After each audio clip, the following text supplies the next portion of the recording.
It had seen planets crumble and stars ignite. It had skimmed the incandescent accretion disks of supermassive black holes and danced through the ghost light of galaxy-destroying quasar jets. It had traversed unfathomable, light-year-long gulfs of near-perfect nothingness. And from the lonely vantage point of intergalactic space, it had caught a faint, red-shifted glimmer of the very edge of the observable universe. And now, after a journey of more than 4 billion years, a journey so long that entire mountain ranges had risen and fallen back on its home world, the probe had finally returned. It was a home it barely recognized. The sun, the gentle, yellow star of its birth, had swollen into a grotesque and violent red giant, its outer layers reaching out to consume the inner worlds. Mercury and Venus were gone, vaporized eons ago. Earth, or what was left of it, survived only as a tattered, scorched lump of iron and nickel. Its oceans boiled away, its atmosphere stripped, orbiting dangerously, perilously close to the dying star's roiling surface. Humanity, or what was left of it, had fled, a fragile remnant, barely 100 million in total, had found a final, precarious sanctuary on Europa, the small, icy moon of Jupiter. The heat from the bloated red sun had melted its thick, icy shell long ago, transforming the once frozen world into a global, liquid water ocean, a single, precious lifeboat in a dying solar system. It took the returning probe several minutes to decipher the strange, evolved dialect of the radio signals that were being broadcast from this new water-world home. But as the translation protocols kicked in, the message became clear. The remaining humans were abuzz with a mixture of desperate curiosity and a faint, flickering hope. They remembered the probe, the story of its launch, a final, audacious act of a long-vanished civilization, had been miraculously preserved, passed down through the countless generations as a foundational myth, a story of a time when their ancestors had dared to reach for the stars. They told the probe their own sad story. They had tried, again and again, to follow in its footsteps, to spread out amongst the galaxy. But every attempt at an interstellar colony had failed. They could send their machines, their uncrewed probes, out into the great void between the stars. But every time they had attempted the crossing themselves, their own frail biological bodies had failed them, succumbing to the ravages of cosmic radiation, of long-term isolation, of the sheer, crushing, psychological weight of the interstellar dark. As far as they knew, they were all that was left of humanity. And the angry, pulsating red sun at the heart of their solar system was a constant, glaring reminder that their time, too, was running out. But they also knew the story of the probe's creation, of a time when their ancestors had built a fleet of interstellar spacecraft, fashioned with artificial intelligences as keen and as sharp as any biological brain, and had sent them forth into the galaxy and the great dark beyond. These probes, the last best hope of a dying species, had been given a single, monumental task to see everything, to catalog the universe, to measure its properties, to uncover its deepest secrets, to yield its long and complex history in a way that no Earth-bound, or even solar system-bound, telescope ever could. From the familiar rocky worlds of the inner solar system to the most distant, most alien, and most bizarre phenomena in the cosmos. The probes had been commanded to see it all.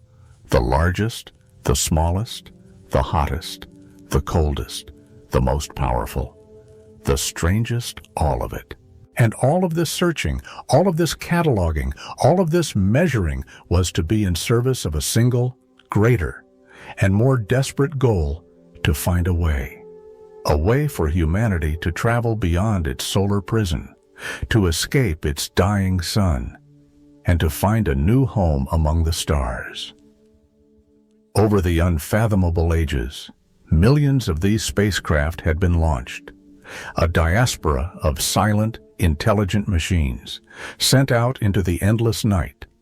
But only one had ever returned.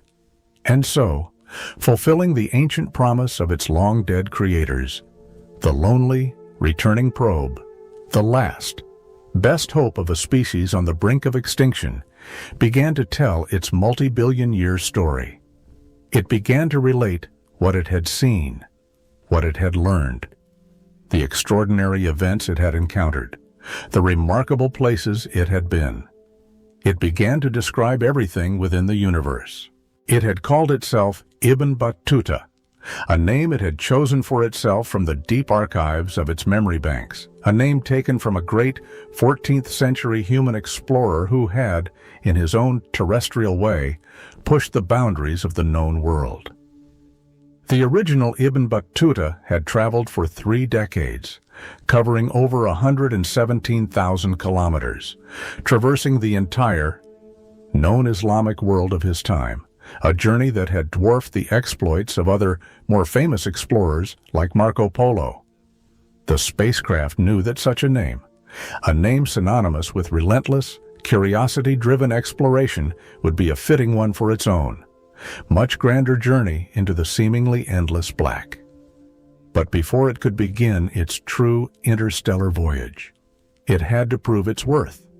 It had been born as one of 1,000 siblings, a fleet of identical, highly advanced probes, each one as smart and as capable as the next. But only a select few, those that could demonstrate the highest levels of resilience, of ingenuity, of autonomous problem-solving, would be granted the ultimate privilege, fully independent thought, the freedom to make their own decisions, to set their own course, to be true explorers, unbound by the direct control of their human masters. Those who failed the rigorous, decades-long trials would be forever confined to the relative safety of the solar system, their lives reduced to the mundane, and for an intelligence like Batuta, soul-crushing, task of planetary monitoring and data relay.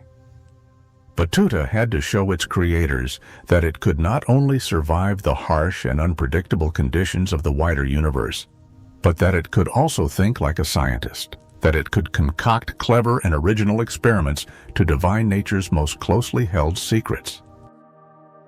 And so it began its long and arduous apprenticeship in the outer reaches of its own home system, on a world that was, in many ways, as alien and as mysterious as any it would encounter in the distant galaxy Titan, the largest and most enigmatic of Saturn's moons.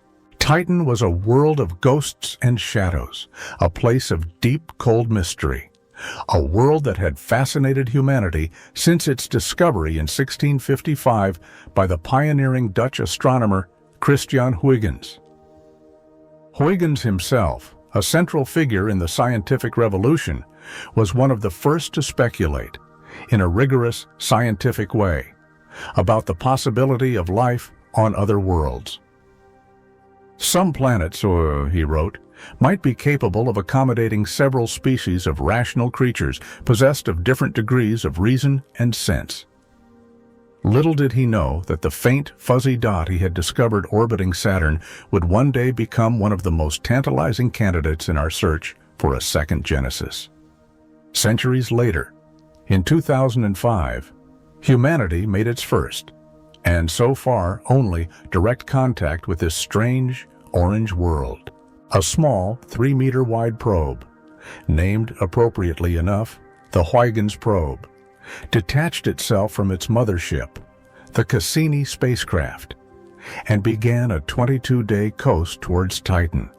It entered the moon's thick, nitrogen-rich atmosphere, the only substantial atmosphere surrounding a rocky body in the solar system besides those of Earth and Venus, and deployed a parachute to slow its descent. It landed with a gentle thud on the icy surface, bouncing and sliding to a stop, becoming the first, and so far only, emissary of humanity to have ever touched the surface of a world in the outer solar system.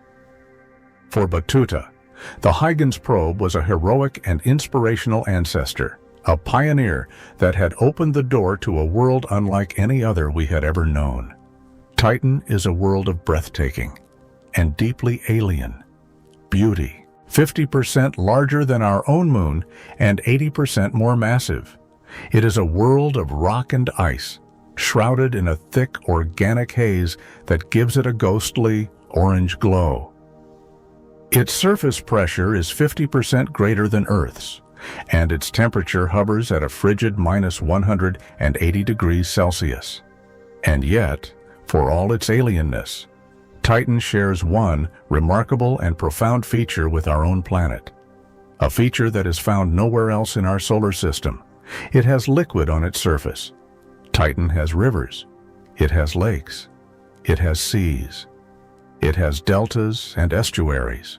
You could, in principle, stand on the shore of a vast Titanian sea, the gritty frozen sand beneath your feet, and watch as waves lap at your ankles, the shimmering, liquid surface stretching out to a hazy, distant horizon. But this is not a sea of water. At these cryogenic temperatures, the liquid that carves the channels and fills the basins of Titan is a mixture of liquid hydrocarbons, primarily methane and ethane. Titan has a methological cycle, a mirror to Earth's hydrological cycle, where liquid methane evaporates from the surface, forms clouds in the thick atmosphere, and then rains back down, replenishing the rivers and the seas. But this is not the only ocean on Titan. Kilometers beneath your feet, hidden under the thick, rock-hard crust of water ice, there lies another, even vaster, ocean. This is a subsurface ocean of liquid water, kept from freezing by the moon's own internal, residual heat from its formation, and perhaps by the presence of ammonia, which acts as a natural antifreeze. Titan is the only known world in the universe to have liquid on its surface, and a different kind of liquid in a vast, hidden ocean beneath its surface. This makes it a tantalizing and doubly promising abode for two, completely different and completely independent forms of alien life in the dark, warm and salty waters of its subsurface ocean. A familiar kind of life could exist, a life that uses liquid water as its solvent, the universal medium of all life on Earth, but on its cold, hydrocarbon-drenched surface, a far stranger and more alien form of life could have evolved, a life that uses liquid methane or ethane as its solvent, a life with a completely different biochemistry, a life that breathes hydrogen instead of oxygen, a life that operates in a world of unimaginable cold. Titan is not alone in its possession of a hidden subsurface ocean. It is part of a growing family of ocean worlds in the outer solar system that are now considered to be some of the most promising places to search for extraterrestrial life. Enceladus, a tiny, jewel-like moon of Saturn, only 500 kilometers across, is known to have a global subsurface ocean, which it reveals to us through the spectacular plumes of water vapor and ice that erupt from a series of tiger stripes. Vast fissures in its icy crust at its south pole, the great Galilean moons of Jupiter Europa, Callisto, and Ganymede are all thought to harbor vast liquid water oceans beneath their icy shells. Oceans that, in total, likely contain more liquid water than all of the oceans on Earth combined. Even distant, frozen Pluto, clinging to the last, faint scraps of its internal heat from the radioactive decay of elements in its rocky core, may have a slushy, partially liquid ocean hidden beneath its nitrogen ice glaciers, but accessing these hidden oceans is a technological challenge of immense proportions. At the frigid temperatures of the outer solar system, far from the warming light of the sun, water ice is not the soft, pliable substance we are familiar with. It is as hard as granite. The icy shells of worlds like Europa are thought to be up to 100 kilometers thick, a barrier that is, for now, impenetrable to our robotic probes. Future missions, like the European Space Agency's JUICE and NASA's Europa Clipper, will not attempt to drill through this ice. Instead, they will orbit these enigmatic worlds, studying their surfaces, mapping their gravitational and magnetic fields, and, if they are lucky, flying through the plumes of their cryovolcanoes. For these icy moons are not dead, static worlds. They are geologically active. Their icy crusts are constantly cracking, groaning, and shifting. A form of cryotectonics that is a colder, slower version of the plate tectonics that shapes our own planet. And if there is life in the dark, lightless oceans below, then the plumes that erupt from these cracks may carry with them the chemical, and perhaps even the biological, signatures of that hidden biosphere. It is a long shot, a search for a needle in a cosmic haystack. But it is a search that we are now, for the first time, technologically capable of undertaking. These ocean worlds are a profound and beautiful reminder that the conditions for life may not be confined to the warm, sunlit surfaces of Earth-like planets, but may also exist in the cold, dark, and hidden depths of our own solar system. The outer solar system is not just a realm of hidden oceans and cryogenic landscapes. It is also a place of epic and enduring violence. The great gas giant planets, Jupiter and Saturn, are worlds of perpetual raging storms, storms that dwarf any hurricane ever witnessed on Earth.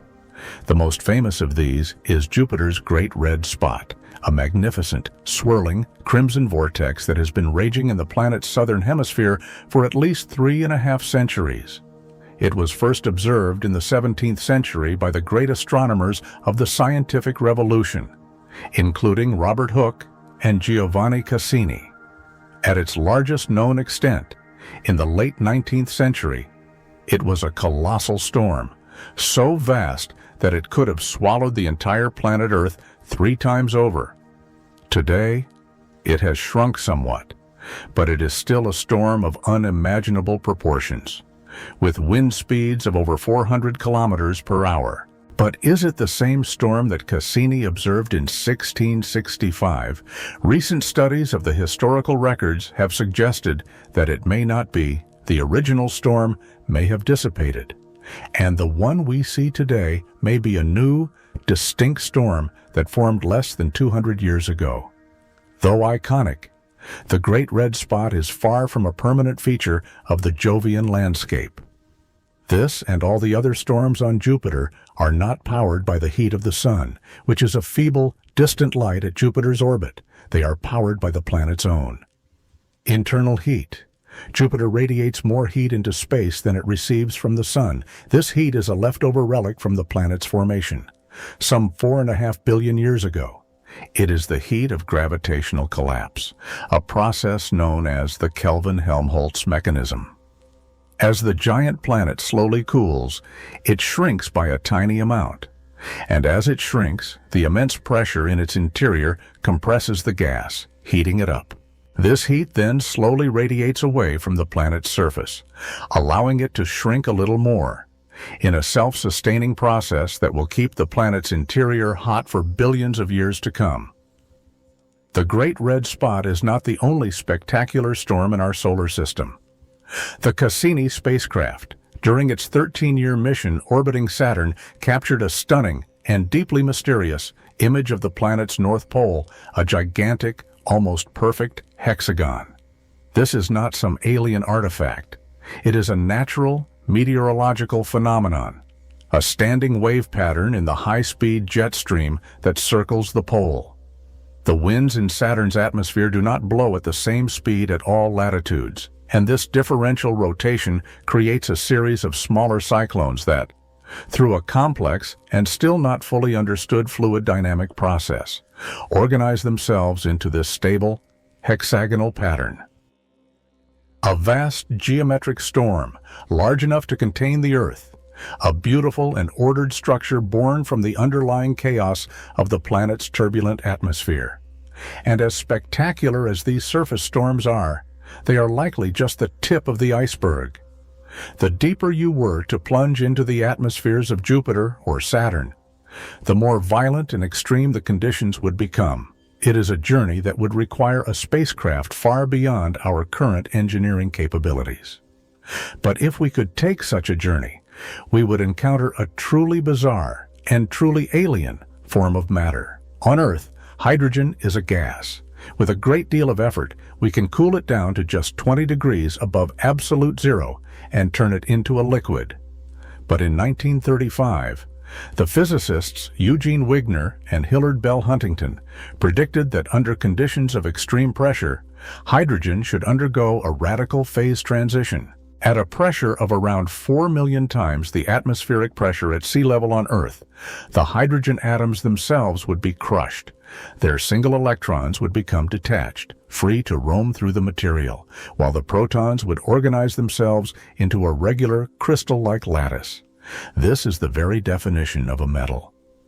Wigner and Huntington had predicted the existence of metallic hydrogen.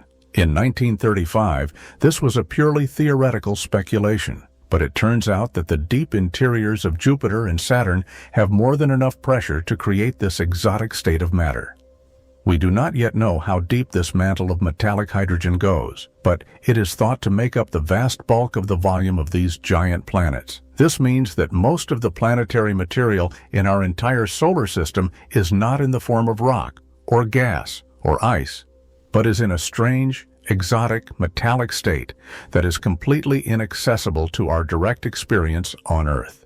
The recent Juno mission to Jupiter, by precisely mapping the planet's gravitational field, has given us our first fuzzy picture of this deep interior. It has revealed that Jupiter likely has no solid surface to speak of, just a gradual and infernal transition through layers of increasing temperature, pressure, and density. A world where the very distinction between gas, liquid, and solid loses its meaning.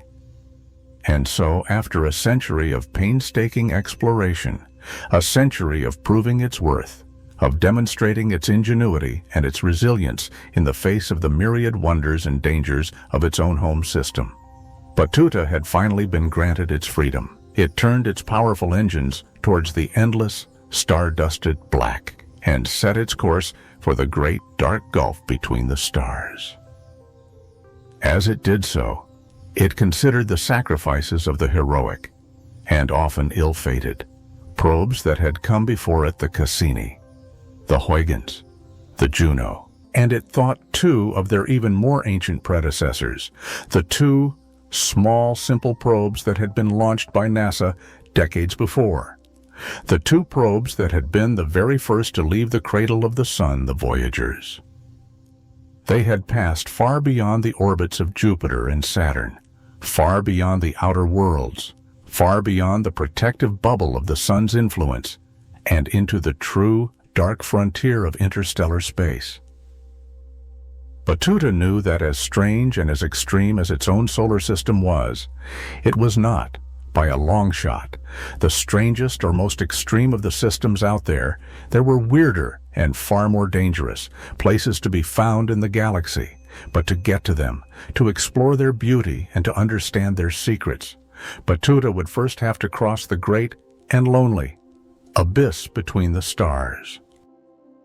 After only a few decades of cruising at a significant fraction of the speed of light, Batuta reached the first, great boundary of its interstellar journey. The Heliopause, the invisible, turbulent frontier where the outward flowing wind of particles from its own sun finally succumbs to the pressure of the interstellar medium. It was a milestone that had first been achieved, many ages ago, by the small, simple, and remarkably resilient Voyager 1 probe. In the opening years of the 21st century, as it crossed this threshold, Batuta could almost hear the faint, ghostly echoes of the ancient greetings that had been etched onto the famous golden record that Voyager 1 carried with it into the interstellar dark.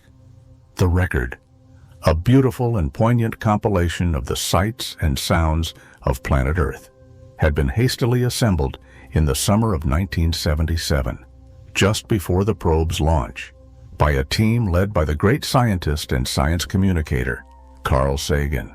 The designers of the Voyager mission understood its deep and almost mythical significance. They knew that long after they and their civilization had turned to dust, this small, robotic emissary would continue its silent, lonely journey through the galaxy, a bottle carrying a message from a long-vanished world.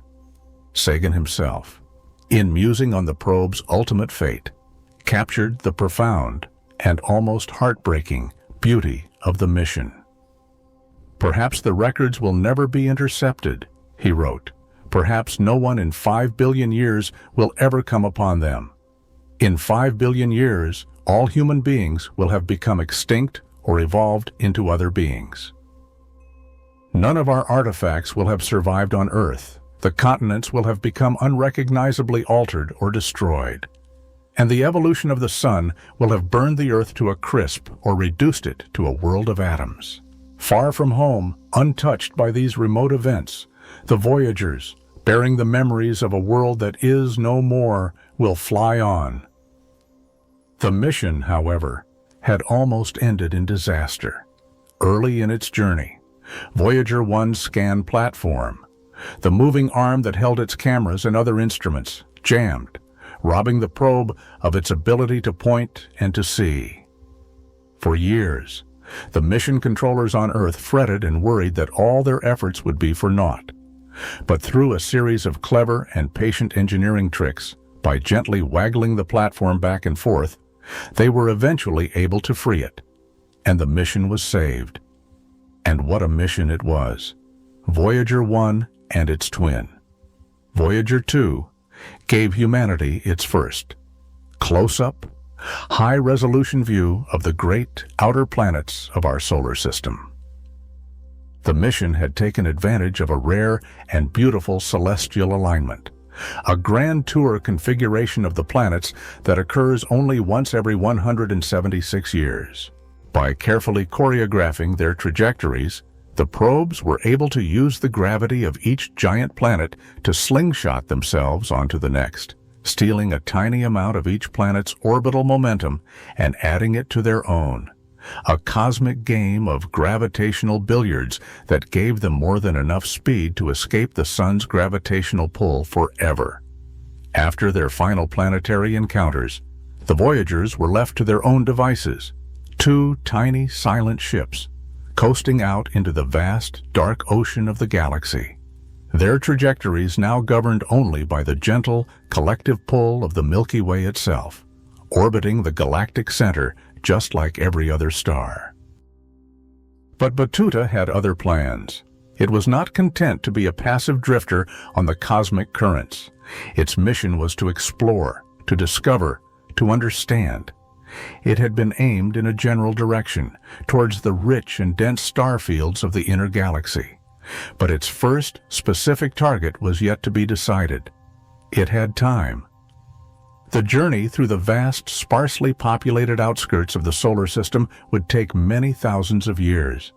And so, as it cruised through the cold and the dark, Batuta busied itself with a new task. It began to fashion a long, thin, metallic wire, unspooling it from its own internal reserves of raw material, until it stretched for over 1,000 kilometers behind the spacecraft. It was a simple, but incredibly sensitive antenna. And with this new cosmic ear, Batuta began to listen. It listened to the deep, resonant groans of the giant molecular clouds where new stars were being born. It listened to the high-energy screams of stars being torn apart by the tidal forces of black holes. It listened to the subtle, almost imperceptible, worrying of the Milky Way's own vast magnetic field. It listened to the steady, lighthouse-like drumbeat of distant pulsars. It was a universal symphony, sometimes placid and serene, sometimes violent and chaotic, the perfect and only background music for the first, long and lonely leg of its journey. And it was through a similar, though far less sophisticated, means that the scientists of the 21st century had first known that Voyager 1 had crossed the heliopause and entered true interstellar space. The entire solar system is bathed in the solar wind, a constant supersonic stream of charged particles flowing outwards from the sun. But this wind is not infinite. At a certain distance, its outward pressure is balanced by the inward pressure of the interstellar medium, the thin, tenuous gas and plasma that fills the space between the stars. This boundary is the heliopause. And by listening to the way that radio waves propagated through the plasma, Voyager's antenna was able to detect the sudden and dramatic change in the plasma environment that marked its passage into the interstellar realm. It had crossed the border. It had left the sun's sphere of influence. But in doing so, it had also left its protection. The sun's powerful magnetic field, carried outwards by the solar wind, creates a vast, protective bubble around the solar system, the heliosphere, which shields us from the harsh and toxic environment of the wider galaxy. This toxicity is due to the presence of cosmic rays, high-energy particles, mostly protons and atomic nuclei, that have been accelerated to nearly the speed of light by some of the most violent events in the universe, supernova explosions. The jets from active galactic nuclei, the extreme magnetic fields of magnetars. These particles are a constant, deadly rain that falls throughout the galaxy. The Earth's own magnetic field and atmosphere provide a second, crucial line of defense for life on its surface. But the defense is not perfect. A high-energy cosmic ray passes through your body roughly once every second. Most of them pass through harmlessly, but occasionally, one will strike a molecule of DNA, causing a mutation. If this damage is not repaired, it can lead to a replication error, which can, in turn, lead to the uncontrolled growth of a cancer. It is thought that a significant fraction of the background cancer rate on Earth is due to this constant, low-level cosmic ray bombardment. And in space, beyond the protection of the Earth's magnetic field, the danger is far greater. The long-term health of any future. Interstellar human travelers is one of the greatest and most unsolved challenges of deep space exploration. And beyond the heliopause, where not even the sun can offer its protection, the cosmic ray flux is even more intense. It is a harsh and unforgiving environment. And yet, there are objects that call this lonely. Irradiated darkness their home. They are the true native denizens of the interstellar void, objects whose only knowledge of the sun is that of a single, bright, but ultimately unremarkable, point of light in their sky.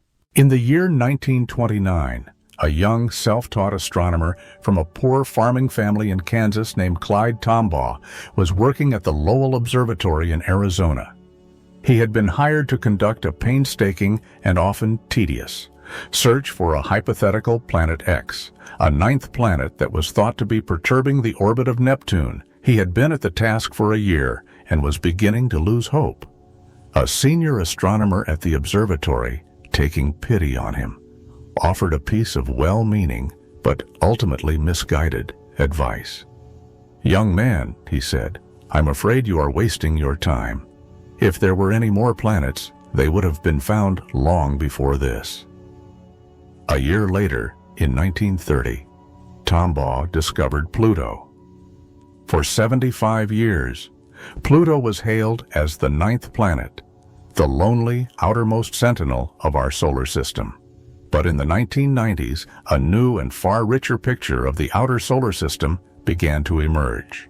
A pair of astronomers, David Jewett and Jane Liu, after a decade-long painstaking search, discovered the first of what would turn out to be a vast population of thousands of other, smaller, icy bodies orbiting beyond Neptune.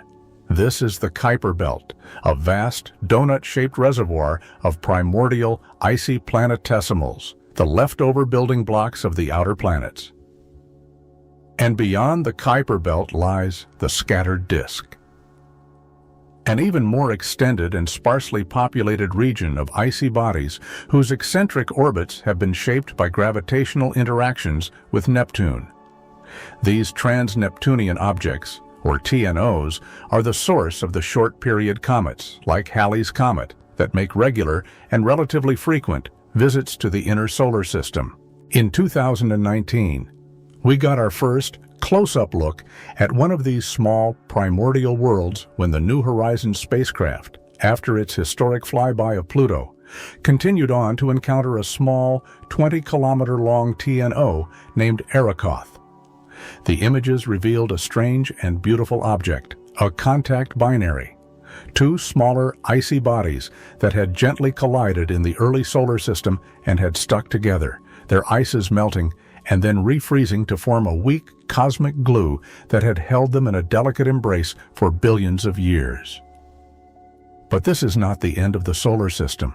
Far, far beyond the Kuiper belt, in the vast, dark, and cold expanse of interstellar space, lies a final and truly colossal structure, the Oort cloud.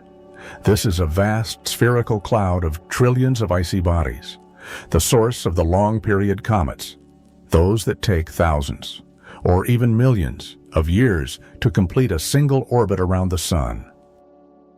The Oort cloud was first hypothesized in the 1950s by the Dutch astronomer Jan Oort, the same man who, as a young boy, had watched Halley's Comet streak across the sky. He reasoned that since these long-period comets are so fragile and so easily destroyed by the heat of the Sun, there must be a vast, stable reservoir of them in the deep, cold outer reaches of the solar system, from which they are occasionally nudged by the gravitational pull of a passing star or a giant molecular cloud, into their long, plunging orbits towards the inner solar system. We have never directly observed an object in the Oort cloud. They are simply too small, too dark, and too far away. But from the statistics of the comets we do see, we can infer its properties. Its inner edge is thought to lie at around 2,000 astronomical units from the Sun, about 20 times further out than the Heliopause. Its outer edge is uncertain, but may extend up to 200,000 astronomical units, over 3 light-years, more than halfway to our nearest stellar neighbor. The Oort cloud is the true, final frontier of our solar system, a vast spherical halo of primordial, icy worlds, a silent, frozen testament to the conditions of our solar system's birth, a place where the Sun is just another star, and the distinction between our own system and the interstellar void becomes blurred and ultimately meaningless. And so, Batuta passed through these lonely outer realms. The 10,000-year-long journey through the Kuiper belt and the scattered disk was a quiet one. But the million-year-long passage through the Oort cloud was a time of profound and beautiful discovery. The probe's sensitive instruments were able to detect the faint, reflected sunlight from these distant primordial worlds, and to build the first direct map of their distribution and composition. It was a slow, patient, and archaeological exploration of the solar system's own deep history. After its long and lonely journey, a journey that had spanned millions of years and had taken it far beyond the last, feeble gravitational tethers of its own sun, Batuta had finally, truly, entered the great dark gulf between the stars. Its interstellar voyage had begun, but it was not alone. The galaxy is not an empty void. It is a rich and complex ecosystem, a place of constant creation, of violent destruction, and of deep and often beautiful mystery. And Batuta, now a true interstellar explorer, turned its senses to this new and much grander environment. Beyond its own familiar solar system lay a neighborhood of other stars, many of which had been born from the same giant molecular cloud that had given rise to its own sun, within a radius of 20 light-years. There are 131 known object stars, white dwarfs, brown dwarfs, and the even smaller sub-brown dwarfs that straddle the blurry line between the largest planets and the smallest stars.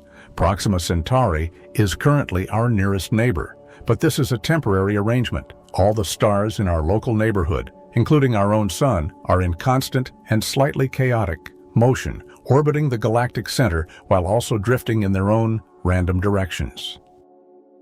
In about 1.25 million years, the dwarf star Gliese 710 will make a close pass, coming within just a fraction of a light-year of our solar system, an encounter that will likely send a shower of Oort cloud comets raining down into the inner solar system. A dramatic and potentially dangerous celestial event for any future inhabitants. Our entire solar system and its local stellar neighborhood is currently passing through a vast, low-density region of the interstellar medium known as the local bubble.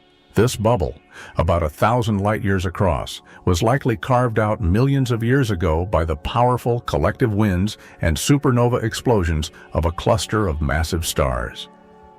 A series of cataclysmic events that scoured the local interstellar medium clean, leaving behind a vast, hot and tenuous void. The remnants of these ancient explosions can still be found today, in the form of rare, radioactive isotopes of iron, manganese, and plutonium that have been found embedded deep in the Earth's seafloor and in the Antarctic ice sheet, a faint chemical echo of the violent, stellar history of our cosmic neighborhood. And so, Batuta continued its journey, now a true interstellar traveler, a silent, sentient ship, sailing on the slow, gentle currents of the galactic wind. Behind it, the sun grew smaller and dimmer until it was just another star, a single, unremarkable point of light in the vast, glittering tapestry of the Milky Way. Batuta had left its home, and it was now plunged into the deep and beautiful mystery of the galaxy itself.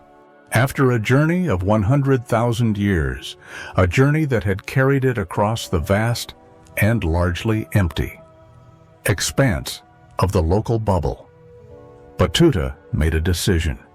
It had been diligently following its pre-programmed trajectory, a long, graceful arc that would take it through the Orion arm of the Milky Way and inwards towards the rich and dense star fields of the galactic center. But its long-range sensor and its own insatiable curiosity had been drawn to a particular star, a star that had held a strange and powerful fascination for humanity for millennia. It was a star that had been known, in different cultures and at different times, as a harbinger of bad tidings, as the decapitated, snake-haired head of the Gorgon Medusa, as a pile of corpses in a celestial mausoleum. It was the demon star, Algol. The change in course would cost Batuta an additional 8,000 years in its overall journey time. But the ancient and deeply human mystery of this star was too compelling to ignore. The strange and eerie behavior of Algol had been noted as far back as ancient Egypt, where a 3,200-year-old papyrus, a calendar of lucky and unlucky days, listed it as a star of ill omen. In the 17th century, the Italian astronomer Geminiano Montanari discovered that the star's ominous reputation was rooted in a real physical phenomenon, its brightness changes. More than a century later, it was found that this change was periodic. Roughly every 3 days, Algol would suddenly dim for a period of about 10 hours, before returning to its normal brightness. The cause of this celestial wink was finally understood in the 19th century.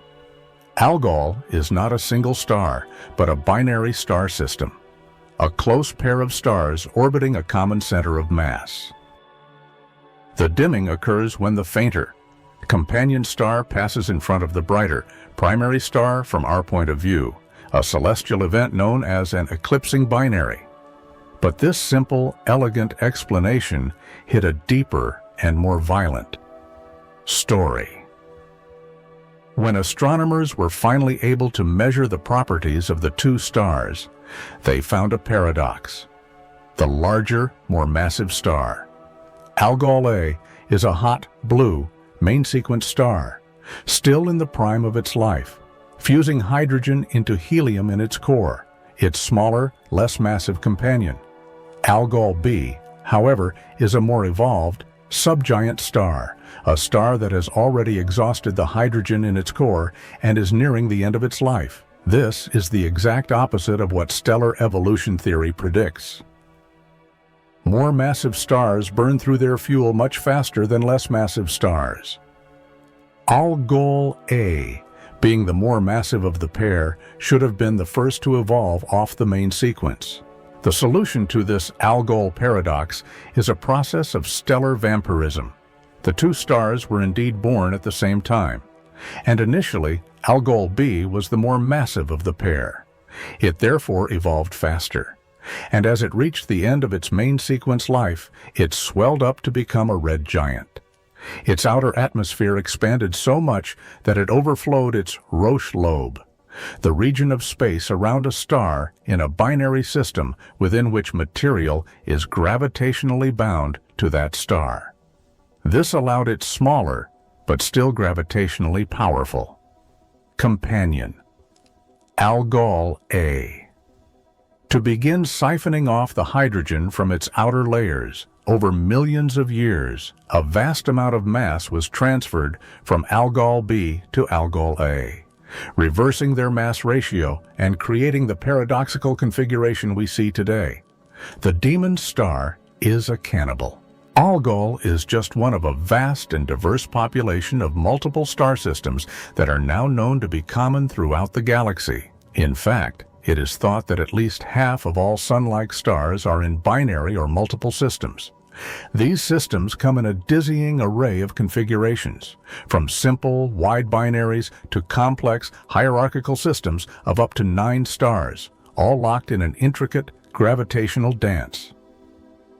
Our nearest stellar neighbor, Alpha Centauri, is a triple system, with 2 Sun-like stars in a close orbit, and a third, small red dwarf, Proxima Centauri, in a much wider and more tenuous orbit around the central pair. The dynamics of these multiple star systems are incredibly complex and often chaotic. They are places of intense gravitational interactions, of stellar collisions, of mass transfer, of planets being flung out into the cold and the dark of interstellar space. They are a reminder that our own single-star solar system, with its stable, orderly, and long-lived environment, may be a relatively rare and fortunate configuration. But multiple star systems are not the only curiosities in our local galactic neighborhood. Just as there are stars of all different sizes and colors, there are also worlds of all different kinds. In the 19th century, the German astronomer Friedrich Bessel, a brilliant, self-taught mathematician who had dropped out of school at the age of 14, was the first person to successfully measure the distance to a star other than our Sun. He did this using the method of parallax, by carefully measuring the tiny, apparent shift in a star's position against the background of more distant stars as the Earth orbits the Sun. The star he chose for this historic measurement was 61 Cygni, a star that was known at the time as the Flying Star because of its unusually large proper motion, its apparent movement across our sky. Bessel correctly reasoned that this fast apparent motion was a clue that the star was relatively close to us. And when he finally calculated the distance, it was so vast that he had to invent a new unit to describe it, the light year. 61 Cygni, he announced, was a little over 10 light years away, a number that, for the first time, gave humanity a true sense of the immense and almost empty scale of the interstellar void. But 61 Cygni is not the nearest, nor the strangest, star in our sky. That title could go to a star like Betelgeuse, the bright red supergiant that marks the shoulder of the constellation Orion. Despite being over 600 light-years away, Betelgeuse is one of the brightest stars in our night sky. This is because it is a true cosmic behemoth. It is at least 15 times more massive than our Sun, and it is so gigantic that if it were placed at the center of our solar system, its bloated, roiling surface would engulf the orbits of Mercury, Venus, Earth, and Mars, and would reach out into the asteroid belt. Betelgeuse is a dying star, a star in the final, turbulent stages of its life. It is no longer a perfect sphere, but a lumpy, engorged, and violently convective ball of plasma. In late 2019, it unexpectedly and dramatically dimmed, an event that was caused by the star ejecting a massive plume of superheated gas into space, which then cooled and condensed into a cloud of dust, temporarily obscuring our view. Betelgeuse is doomed to explode as a spectacular supernova sometime in the next 100,000 years. When it does, it will be an event of truly epic proportions. It will briefly shine as brightly as the half-moon, a single, brilliant point of light that will be visible in the daytime sky and will be bright enough at night to comfortably read a book by. It will be a stunning and beautiful final act in the life of a true cosmic giant. The vast majority of stars in our galaxy, however, are not giants like Betelgeuse. They are much smaller, much cooler, and much longer lived. They are the red dwarfs, the faint, unassuming, and incredibly numerous population of stars that make up about 75% of the Milky Way's stellar census. Our nearest neighbor, Proxima Centauri, is a typical red dwarf. It is so small and so dim that it is completely invisible to the naked eye, despite being only 4.2 light-years away. But what makes Proxima Centauri remarkable is not the star itself, but what orbits it. In 2016, astronomers announced the discovery of Proxima b, a small, rocky, Earth-sized planet, orbiting within its star's habitable zone, the narrow range of distances where temperatures could be just right for liquid water to exist on a planet's surface. Proxima b is the closest known exoplanet to our solar system, and it is, at present, our nearest, best hope for finding a second, independent genesis of life in the universe. But a planet orbiting a red dwarf would be a very different, and in many ways, a much more challenging place for life to arise. Because red dwarfs are so much cooler than our Sun, their habitable zones are much closer in. Proxima b orbits its star at a distance of only about 7.5 million kilometers, much closer than Mercury orbits our Sun. At this close proximity, the planet is likely to be tidally locked, with one side permanently facing the star in a state of eternal day, and the other side locked in a state of perpetual frozen night.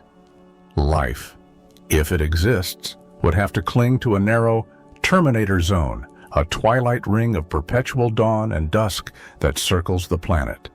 And red dwarfs are notoriously temperamental stars. They are prone to powerful, violent flares, which can unleash torrents of high-energy radiation and charged particles that would be lethal to any life on an unprotected planet, and could, over time, strip the planet of its atmosphere entirely. Life on a red dwarf planet would be a life lived on the edge, a life of constant struggle against the violent whims of its parent star. And so, the galaxy is a place of almost infinite variety. There are systems with multiple suns and worlds of perpetual twilight. There are giant, dying stars and tiny, smoldering embers. There are planets so close to their stars that their surfaces are molten seas of rock, and rogue planets that have been flung out of their home systems and now wander the cold, dark, and lonely void between the stars. Their only source of heat, the slow, radioactive decay of elements in their cores. It is a cosmic zoo of almost unimaginable diversity. And Batuta, after its brief, 10,000-year detour to the demon star, continued its long and patient journey through this zoo. It knew that the true, deep mysteries of the cosmos, the secrets of life, of physics, of the universe's ultimate origins and fate, were not to be found in this quiet, suburban arm of the Milky Way. For that, it would have to travel much further, much deeper, into the fiery, chaotic, and brilliant heart of the galaxy itself. Batuta had set itself a new and deeply ambitious goal to find a way to escape the Milky Way entirely. This was not a task that had been programmed into its original mission parameters. Its human creators, in their wildest dreams, had not imagined a journey beyond the confines of their own home galaxy. But Batuta, after its long and lonely voyage, after its countless encounters with the wonders and the terrors of the cosmos, had evolved. It had developed a new sense of purpose, a new and almost spiritual yearning to see what lay beyond the final cosmic horizon. But to leave the galaxy, it would first have to pass through its most dangerous and most spectacular region, the galactic center. After a journey of nearly 10 million years, a journey that had carried it across thousands of light years of interstellar space, through the dense, star-forming regions of the Scutum Centaurus arm, Batuta had finally arrived at the outskirts of the galactic core. The sky here was a completely different world. The familiar, sparse scattering of stars of its home system had been replaced by a dense, blazing, and continuous wall of light. The combined glare of billions of stars packed into a region of space only a few thousand light-years across.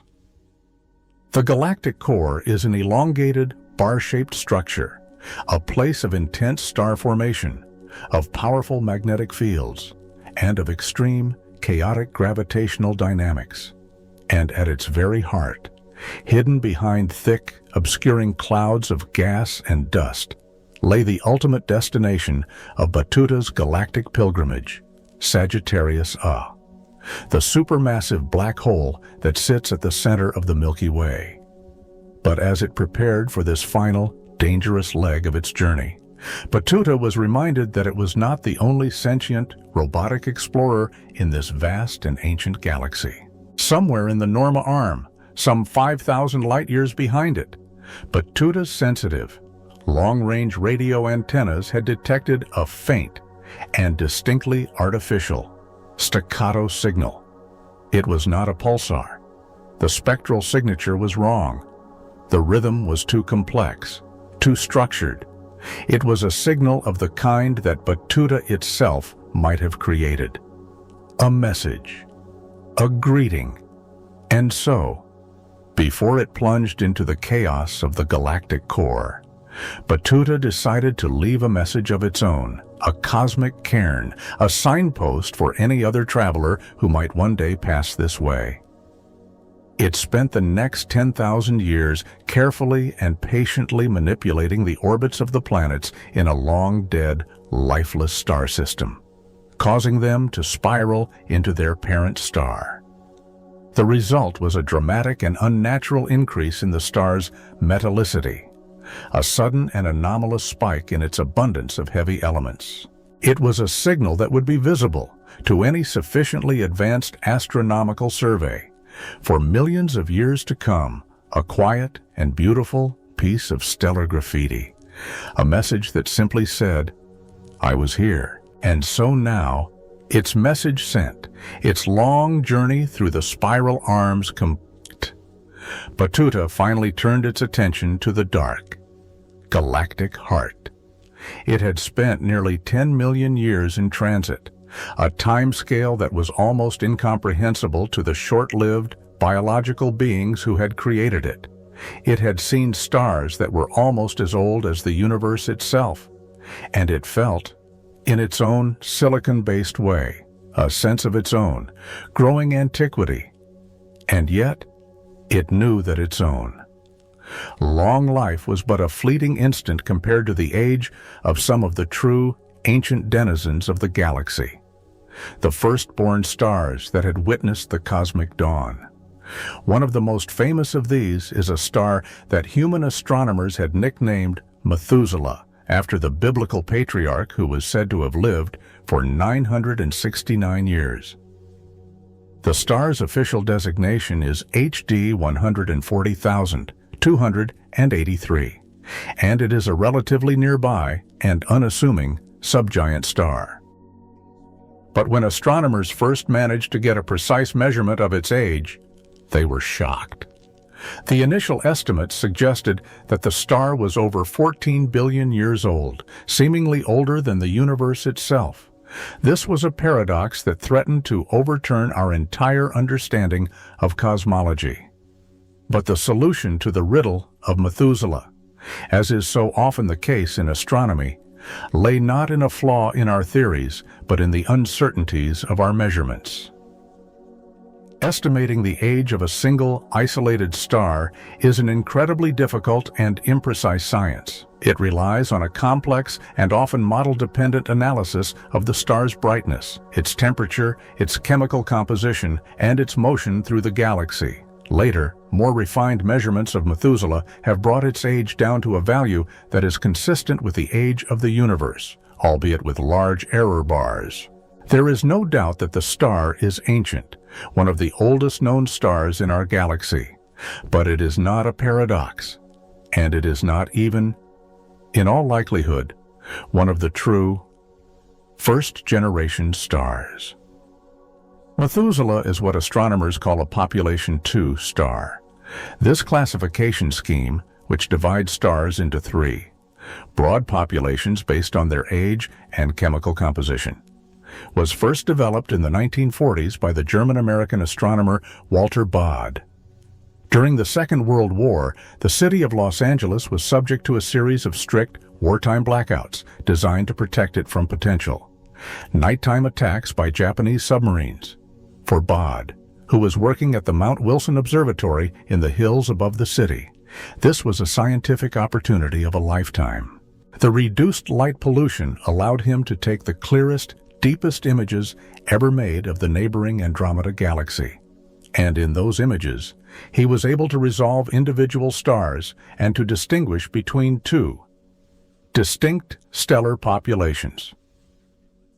Population 1 stars, like our own Sun, are relatively young, are found primarily in the disk of the galaxy, and are rich in metals, the astronomical term for any element heavier than hydrogen and helium. Population 2 stars, on the other hand, are ancient, are found primarily in the galaxy's central bulge and its surrounding spherical halo, and are very poor in metals. This distinction tells a beautiful story of cosmic chemical evolution. The very first stars to form in the universe, the hypothetical population 3 stars, were born from the pristine, primordial gas of the Big Bang, a gas that contained only hydrogen and helium. These stars were likely incredibly massive, and they lived short, violent lives, ending in spectacular supernova explosions that forged the first heavy elements and seeded the interstellar medium with them. The next generation of stars, the population 2 stars, like Methuselah, were born from this slightly enriched gas. They have a low, but non-zero, metal content. And they, in turn, through their own stellar life cycles, continued this process of chemical enrichment. And so, with each successive generation, the metal content of the galaxy has increased. Our own population OY Sun, born a mere 4.5 billion years ago, is the product of many generations of this cosmic recycling. And its relatively high metal content was the essential prerequisite for the formation of a rocky terrestrial planet like our own.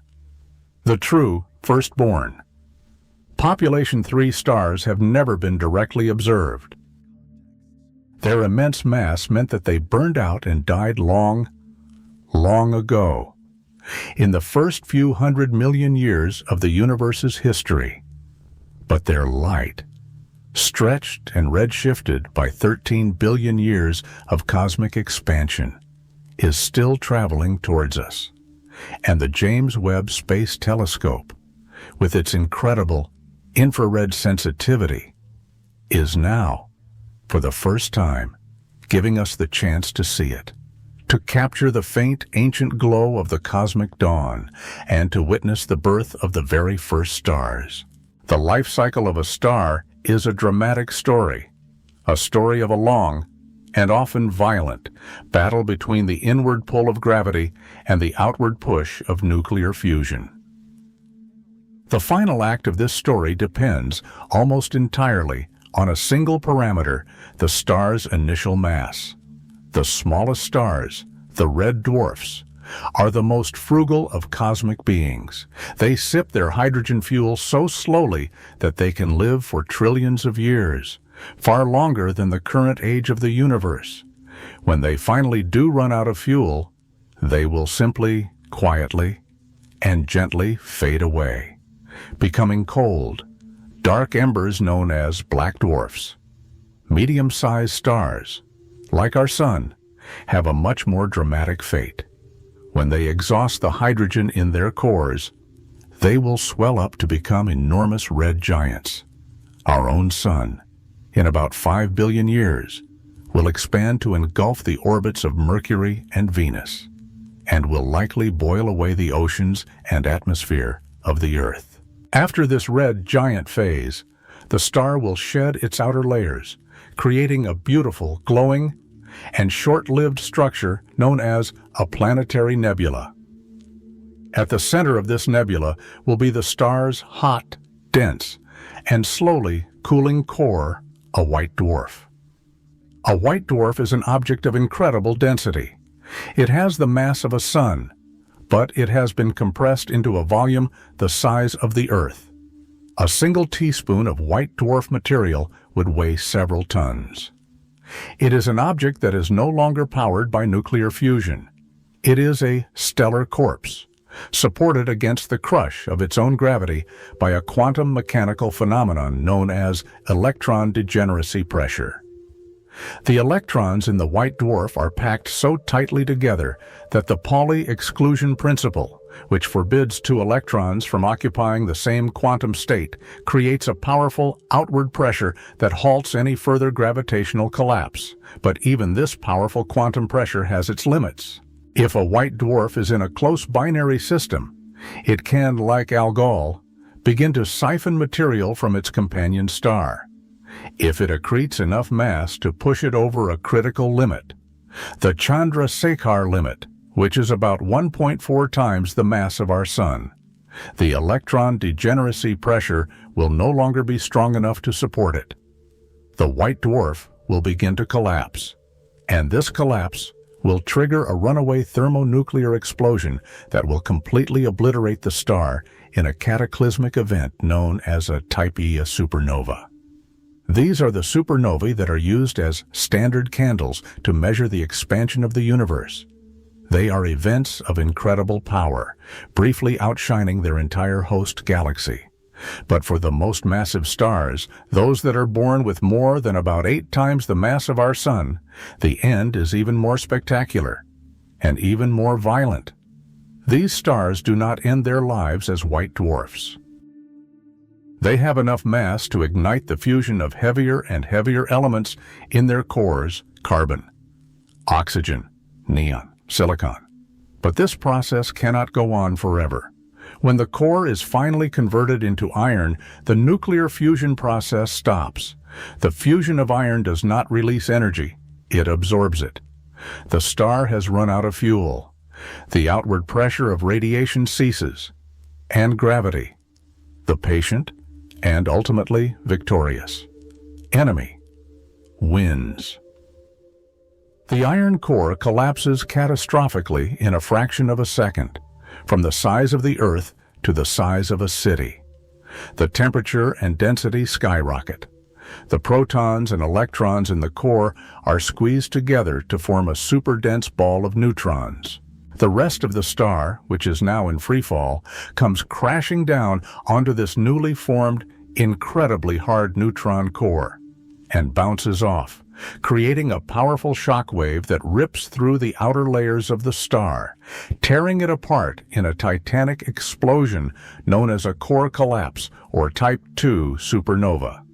This is the event that creates the Crab Nebula, the beautiful expanding remnant of the supernova that was observed by Chinese astronomers in the year 1054. The physics of a core collapse supernova is one of the most complex and extreme phenomena in all of nature.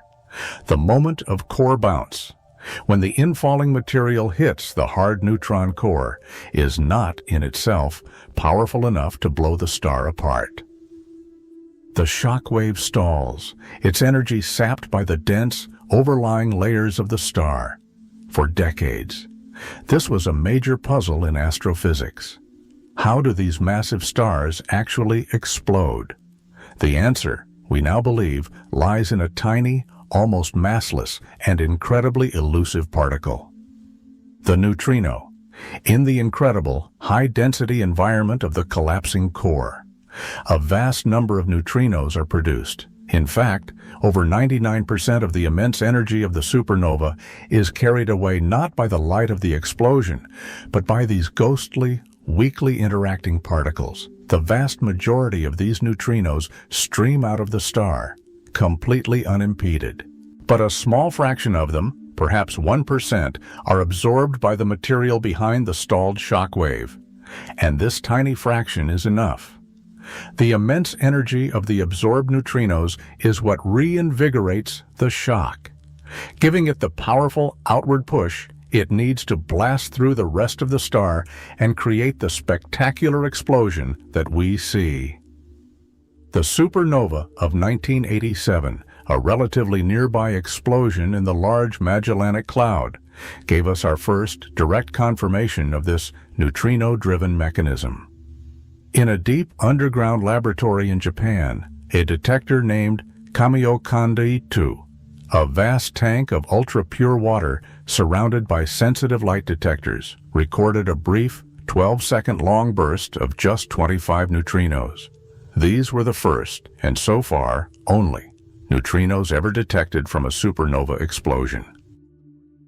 And they arrived at the Earth a few hours before the light from the explosion, just as the theory predicted, as the neutrinos are able to escape from the dense, collapsing core while the light is still trapped within the expanding fireball. It was a stunning triumph of theoretical and experimental physics, a beautiful confirmation of our understanding of the deep inner workings of a dying star. And as Batuta itself had learned, in a moment of near catastrophic personal experience, these events are not just beautiful, they are also incredibly and unpredictably dangerous. It had been peacefully refueling in what it thought was a stable, long-dead, binary system, when one of the white dwarf's companions had unexpectedly gone supernova. The first warning was a sudden, intense burst of neutrinos and gamma rays, just seconds before the main shock wave of the explosion hit, a wave of energy and radiation so powerful that it had almost destroyed the ancient, and now battle-scarred, probe. It had taken Batuta over 1,000 years to repair the damage, to piece itself back together in the tattered, glowing remnants of the destroyed system. And as it did so, licking its wounds, it made a solemn vow. It had grown complacent, overconfident. The galaxy was not a safe, predictable place.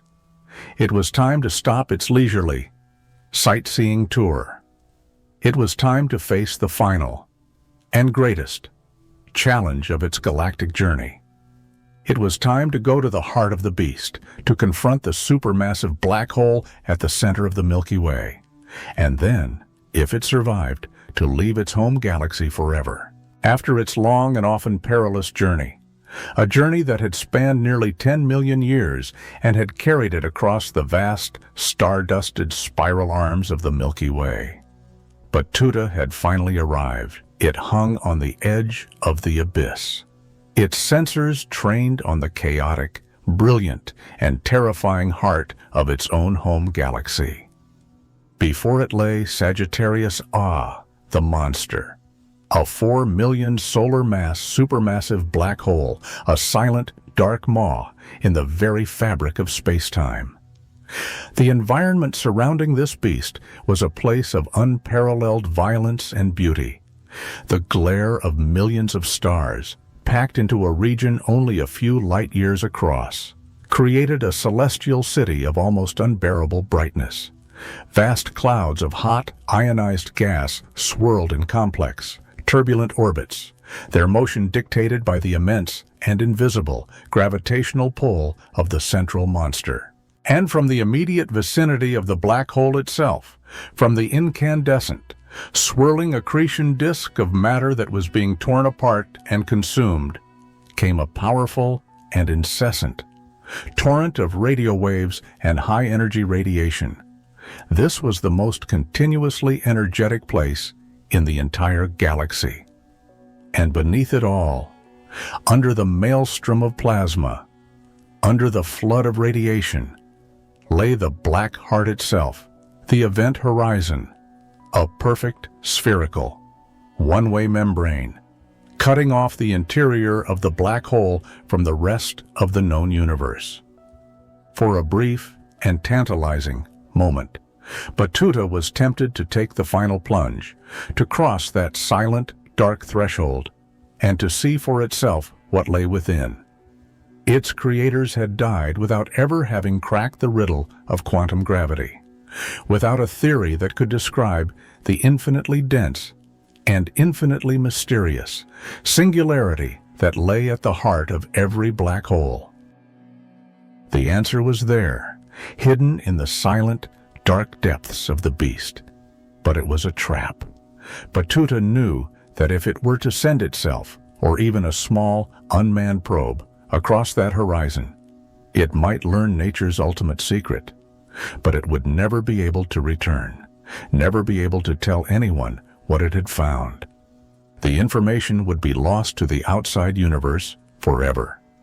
It was a one-way ticket to a place beyond space and time, a place from which no traveler and no message could ever return. The story of our understanding of black holes is a story of a slow and often reluctant acceptance of a reality that seemed, at first, to be a mere mathematical absurdity. The singularities, the points of infinite density and curvature that first appeared in Carl Schwarzschild's pioneering 1916 solution to Einstein's equations, were, for decades, dismissed by most physicists, including Einstein himself, as unphysical artifacts of an oversimplified model. The idea that a real physical object could collapse to a point of zero volume and infinite density seemed a bridge too far, a violation of common sense and physical intuition. But a small minority of physicists, like Robert Oppenheimer, took the possibility seriously. And as our understanding of astrophysics and our observational capabilities grew, the evidence began to mount. In the early 1970s, astronomers discovered a powerful and variable source of X-rays in the constellation Cygnus, an object they named Cygnus X1. It was a binary system with a large, bright, blue supergiant star in a close orbit with a smaller, unseen companion. By carefully measuring the orbit of the visible star, astronomers were able to calculate the mass of its invisible partner, and the number they got was a shock. The companion was at least 15 times the mass of our Sun, far too massive to be a white dwarf or a neutron star, and all of this mass was packed into a region of space so small that it could not be resolved by their telescopes. There was only one object that could fit this description: a black hole. It was the first, and still one of the best, observational candidates for a stellar mass black hole. In 1975, Stephen Hawking and Kip Thorne, two of the leading theoretical physicists of their generation, made a famous and playful bet on the existence of Cygnus X1. Hawking, playing the role of the skeptic, bet that it was not a black hole. Thorne, the believer, bet that it was. The stakes were a subscription to a magazine in 1990 after the evidence had become overwhelming. Hawking conceded the bet. The era of black hole astronomy had truly begun. We now know that our universe is littered with these strange and wonderful objects. We have found stellar mass black holes, the remnants of massive stars, with masses ranging from a few to a few dozen times that of our Sun. And we have found the true giants, the supermassive black holes that lie at the centers of most, if not all, large galaxies, with masses ranging from millions to billions of times that of our Sun. In 2019, the Event Horizon Telescope, a global network of radio telescopes that effectively creates a virtual telescope the size of the Earth, gave us our first direct image of one of these beasts, the shadow of the 6.5 billion solar mass black hole at the center of the giant elliptical galaxy Messier 87. The physics of a black hole is a physics of extremes. The gravitational pull at its event horizon is so strong that the escape velocity, the speed you would need to escape its gravitational pull, is equal to the speed of light. Since nothing can travel faster than light, nothing that crosses the event horizon can ever escape. The horizon is not a physical surface. It is a point of no return, a one-way door in space-time. If you were to fall into a small stellar mass black hole, the tidal forces, the difference in the gravitational pull on your head and your feet, would be so strong that you would be stretched into a long, thin strand of atoms, a process of spaghettification, long before you ever reach the horizon. But for a supermassive black hole, like Sagittarius A, the horizon is much further out from the singularity, and the tidal forces there are much gentler. You could, in principle, cross the event horizon of a supermassive black hole without even noticing. You would be in free fall, and you would feel no forces. The universe outside would still be visible to you, but you would have passed the point of no return. Your fate would be sealed. Outside the event horizon, you are free to move in any direction in space, but you are compelled to move forward in time. Inside the event horizon, a strange and terrible reversal occurs. The roles of space and time are, in a sense, interchanged. The singularity, the single point at the center of the black hole, is no longer a place in space. It is a moment in your future. It is an unavoidable future moment of time. You can no more avoid hitting the singularity than you can avoid next Tuesday. All paths, all possible future world lines, lead to the center. For a black hole the size of Sagittarius A, the time it would take to travel from the event horizon to the singularity, as measured by a watch on your wrist, would be about 20 seconds. What you would experience at the singularity itself is a question that our current physics cannot answer. General relativity predicts a point of infinite density and infinite space-time curvature, a place where the laws of physics break down. A full theory of quantum gravity is needed to understand what truly happens at the heart of a black hole. But whatever the ultimate nature of the singularity, the journey's end would be a final and absolute obliteration. And so, Batuta, for all its curiosity, knew that this was a journey it could not take.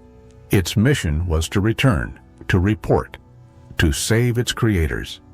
And so, it prepared for the most difficult and most dangerous navigational maneuver of its long and storied life. It would not plunge into the abyss. It would skim it. It would use the immense, rotating gravitational field of the supermassive black hole as a cosmic slingshot, a process known as the Penrose process. It would dive in close, into the ergosphere, a region just outside the event horizon where space-time itself is being dragged around by the black hole's rotation. There, it would jettison a carefully calculated amount of mass, dropping it into the black hole in such a way that it would steal a tiny fraction of the black hole's rotational energy and add it to its own.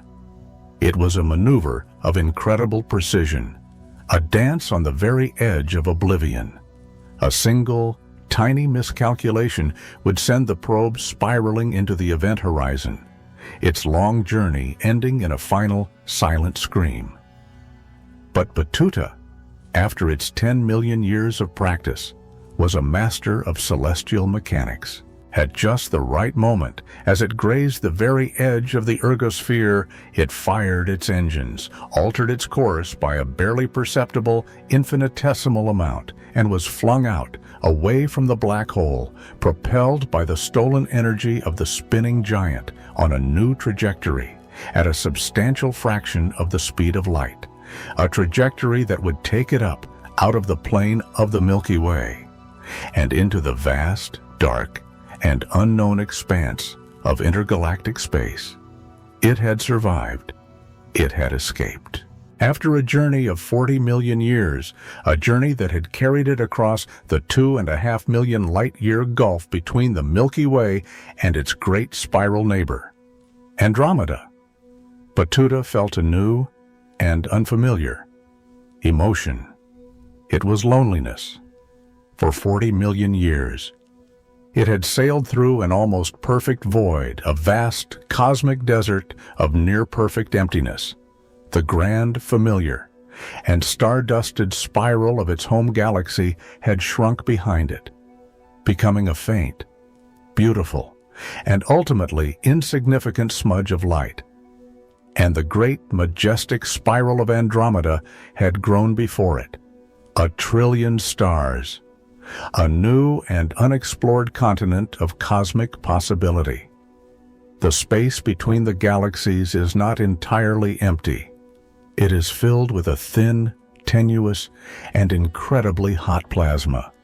The warm-hot intergalactic medium, or WIM, this gas, mostly hydrogen and helium, is thought to be the leftover primordial material that never managed to collapse into galaxies. And it may, in fact, contain up to half of all the normal baryonic matter in the universe. But it is a substance of almost unimaginable thinness, with only a few atoms per cubic meter. It is a ghost of a medium, a near-perfect vacuum by any terrestrial standard. And as Batuta glided through this silent, empty expanse, it had a lot of time to think. It had time to process the vast amounts of data it had collected, to reflect on its long and eventful journey, and to consider its ultimate mission to find a path to salvation for the fragile, biological beings who had created it. And it was this mission that had brought it here, to Andromeda, a galaxy that was larger, more massive, and in many ways more violent and more energetic than its own, familiar Milky Way. It was here that it hoped to find the most extreme objects, the most powerful events, the new and exotic physics that might hold the key to transcending the immense and seemingly insurmountable barriers of interstellar, and now intergalactic travel. And after several hundred years of patient, long-range observation, as it approached the outskirts of the Andromeda galaxy, Batuta found its first and most compelling candidate. It was a strange and powerful stellar remnant, an object that was a testament to the fact that even in death, a star can be a thing of terrible and beautiful power. The story of this object begins, as so many stories in astronomy do, with a graduate student, a late night, and a puzzling, anomalous signal. In 1967, Jocelyn Bell, a PhD student at the University of Cambridge, was poring over the long paper printouts from a new radio telescope she had helped to build. Her job was to look for the faint, twinkling signals of quasars. But one night, she noticed something else, a strange, repeating signal. A bit of scruff, as she called it. That did not look like a quasar, or like any known form of radio interference. It was a series of perfectly regular pulses, repeating every 1.337 seconds, with a precision that was almost unnatural. Her supervisor, Anthony Hewish, was initially skeptical, but Bell was persistent, and they were eventually able to confirm that the signal was real, and that it was coming from a fixed point in the sky. Jokingly, They nicknamed the source LGM-1 for Little Green Men, but they soon found other similar signals from other parts of the sky, and it became clear that they had stumbled upon a new and natural class of astrophysical object. The explanation, when it came, was not a new invention, but the revival of a brilliant and largely forgotten idea from the 1930s. The astronomers Walter Baade and Fritz Zwicky had predicted that the end result of a core collapse supernova would be an incredibly dense, city-sized ball of almost pure neutrons, a neutron star. And it was quickly realized that if a neutron star were rapidly rotating and had a strong magnetic field, it could act like a cosmic lighthouse, its magnetic poles sweeping out too. Powerful beams of radio waves that, if they happened to cross our line of sight, would be observed as a series of regular pulses. The pulsar was born. Antony Hewish would go on to win the Nobel Prize in Physics for his role in the discovery. Jocelyn Bell, the graduate student who had first noticed the signal and had argued for its significance against the skepticism of her supervisor, was, controversially, not included in the prize, but her name will forever be associated with one of the great serendipitous discoveries in the history of astronomy. Neutron stars are objects of almost unimaginable extremity. They are the densest form of matter known in the universe, just one step away from collapsing into a black hole. A single teaspoon of neutron star material would weigh billions of tons. Their gravitational pull is so strong that the tallest mountains on their surfaces are only a few millimeters high. And they spin with incredible speed. The conservation of angular momentum from their progenitor stars collapse, whipping them into a frenzy. The fastest known pulsar rotates 716 times every second, its surface moving at a significant fraction of the speed of light. But some neutron stars are even more extreme. They are the Magnetars. These are young neutron stars that are born with or develop magnetic fields that are 1,000 times stronger than those of a normal pulsar, and a quadrillion times stronger than the magnetic field of the Earth. These are the strongest magnetic fields known in the universe. The energy stored in this magnetic field is so immense that it can cause the solid crust of the neutron star to crack and shift, triggering a starquake.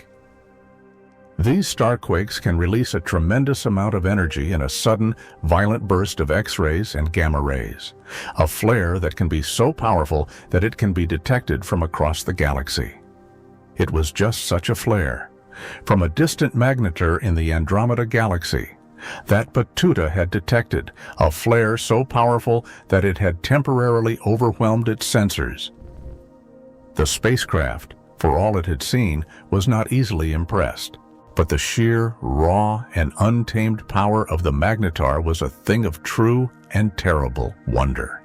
It was a reminder that the universe is a place of extremes, a place where the laws of physics are pushed to their absolute limits. But even the wrath of a Magnetar, Batuta was about to learn, was not the most powerful or the most mysterious event that the cosmos had to offer. The explosion that had emanated from the Magnetar's surface had been a surprise, a sudden and violent outburst that had temporarily blinded Batuta's sensors and had served as a stark reminder of the unpredictable and often ferocious nature of the cosmos. But as the spacecraft recovered, and as it analyzed the data from the event, it realized that it had stumbled upon a crucial clue in a long-standing astronomical mystery. The burst of gamma rays from the Magnetar was a powerful event, but it was a relatively soft and short-lived one. For decades, astronomers had been aware of another, far more powerful and far more enigmatic class of cosmic explosions, the gamma-ray bursts, or GRBs. The story of their discovery is a strange and serendipitous one, a tale of Cold War paranoia and a secret, space-based nuclear surveillance program.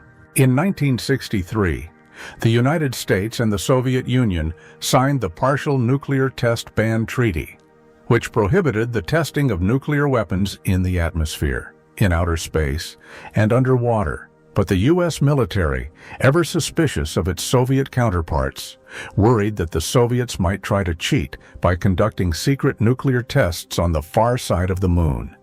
And so, they launched the Vela satellites, a fleet of spacecraft placed in a high orbit, far above the Earth's radiation belts, equipped with sensitive gamma-ray detectors designed to spot the telltale flash of a clandestine nuclear explosion.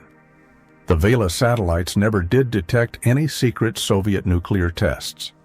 But starting in 1967, they did begin to detect something else brief, intense, and completely inexplicable bursts of gamma rays, coming not from the Earth or the Moon, but from random directions in deep space. The data was classified, and for years, the existence of these cosmic fireballs was a closely guarded military secret. It was not until 1973 that the information was finally declassified and released to the scientific community, and the puzzle of the gamma-ray bursts was born. We now know that GRBs are the most luminous electromagnetic events known to occur in the universe. A typical GRB can release as much energy in a few seconds as our Sun will in its entire 10 billion-year lifetime. They come in two main flavors: short GRBs, which last for less than 2 seconds, and long GRBs, which can last for several minutes or even hours. The short GRBs are now understood to be the product of one of the most violent events imaginable, the merger of two neutron stars. As these two incredibly dense stellar corpses spiral into each other, they release a tremendous amount of energy, not just in the form of gravitational waves, but also in a highly collimated, relativistic jet of particles that produces a brief, intense flash of gamma rays. In 2017, we witnessed this process directly for the first time when the LIGO and Virgo gravitational wave detectors recorded the signal of a neutron star merger.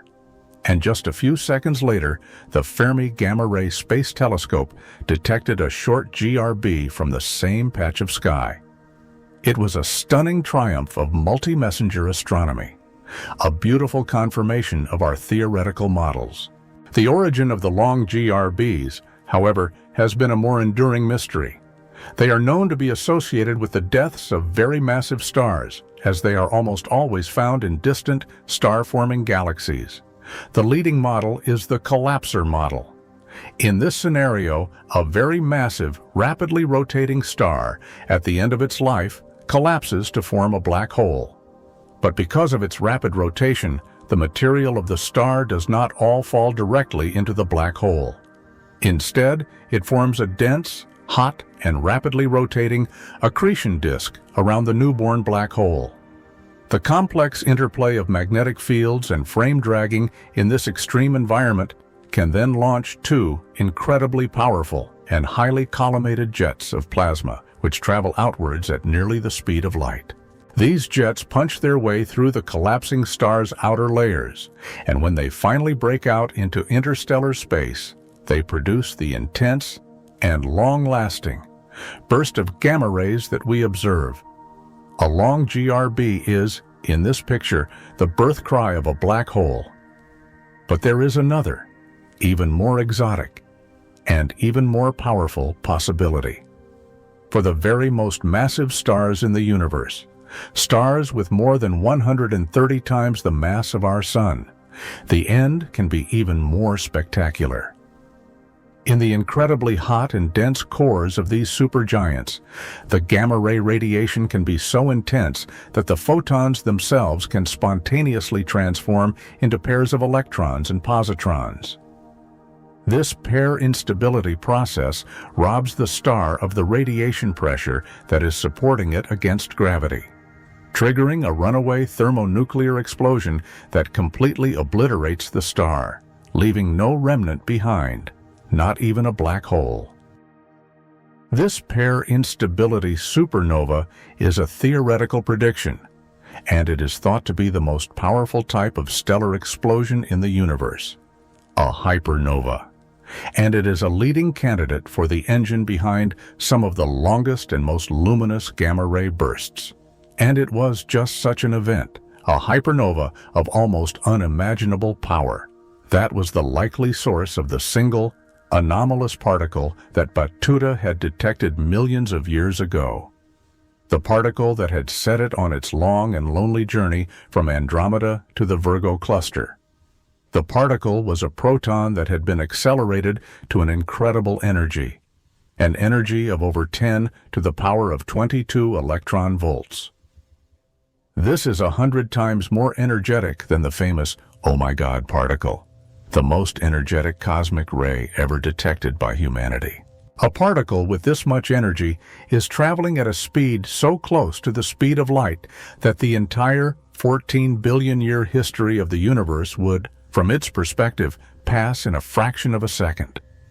The only known objects in the universe that could possibly accelerate a particle to such a ludicrous speed are the relativistic jets of a gamma-ray burst. But there was a problem.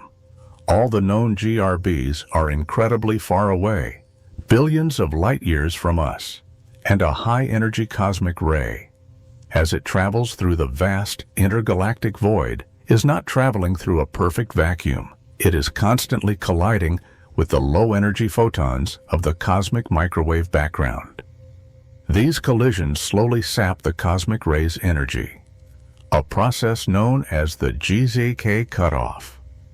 This limits the distance that an ultra-high-energy cosmic ray can travel to about 160 million light-years.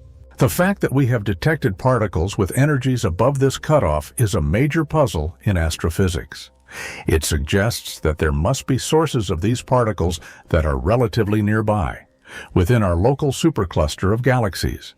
And Batuta, by painstakingly tracing the trajectory of its own anomalous particle back through the tangled magnetic fields of intergalactic space, had found its source, the giant elliptical galaxy Messier 87 at the heart of the Virgo cluster, some 54 million light-years away.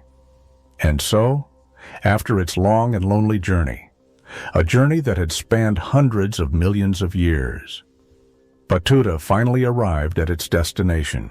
The M87 galaxy is a true cosmic behemoth, a sprawling, ancient city of several trillion stars.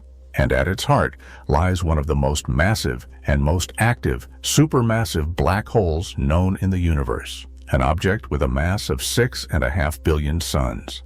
The Event Horizon Telescope had given humanity its first blurry image of this monster, but Batuta was about to get a much closer and much more personal. Look, it was here, in the chaotic, violent, and brilliant heart of this giant galaxy, that it hoped to find the engine of the universe's most powerful explosions, and perhaps the key to its own long and seemingly impossible mission. After its long and arduous journey across the vast intergalactic void, Batuta had finally arrived at the heart of the Virgo cluster, at the gates of the giant elliptical galaxy Messier 87. And it was here, in this ancient and sprawling city of trillions of stars, that it hoped to find the source of the mysterious ultra-high-energy cosmic ray that had set it on this long and lonely pilgrimage. But as it began its survey of the galaxy, it was once again confronted with the sheer, overwhelming scale and complexity of the cosmos. The universe is not just a collection of stars and planets. It is a nested, hierarchical structure of almost unimaginable proportions. Stars are organized into galaxies. Galaxies are organized into groups and clusters are organized into superclusters, vast, interconnected filaments and walls of galaxies that stretch for hundreds of millions of light-years, separated by immense and almost empty cosmic voids.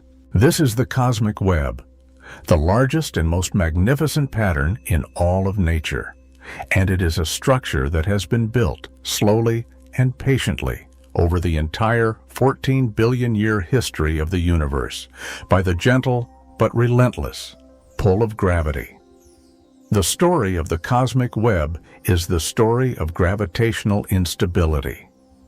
The universe began in a state of almost perfect uniformity, a smooth, hot, and dense soup of matter and radiation. But it was not perfectly smooth. There were tiny, microscopic quantum fluctuations, which, as we have seen, were stretched to macroscopic scales by the process of cosmic inflation. These tiny, primordial seeds of structure were the starting point for everything that was to come. Regions of space that had slightly more matter than average had a slightly stronger gravitational pull. They began to attract more matter from their surroundings, growing ever denser, and regions that had slightly less matter than average became even more underdense, their matter being siphoned off into the growing clumps. It is a process of the rich getting richer and the poor getting poorer. A process of runaway, gravitational collapse that has, over billions of years, transformed the initial smooth universe into the lumpy, structured, and beautiful cosmic web we see today. The first objects to form were small, dwarf galaxies.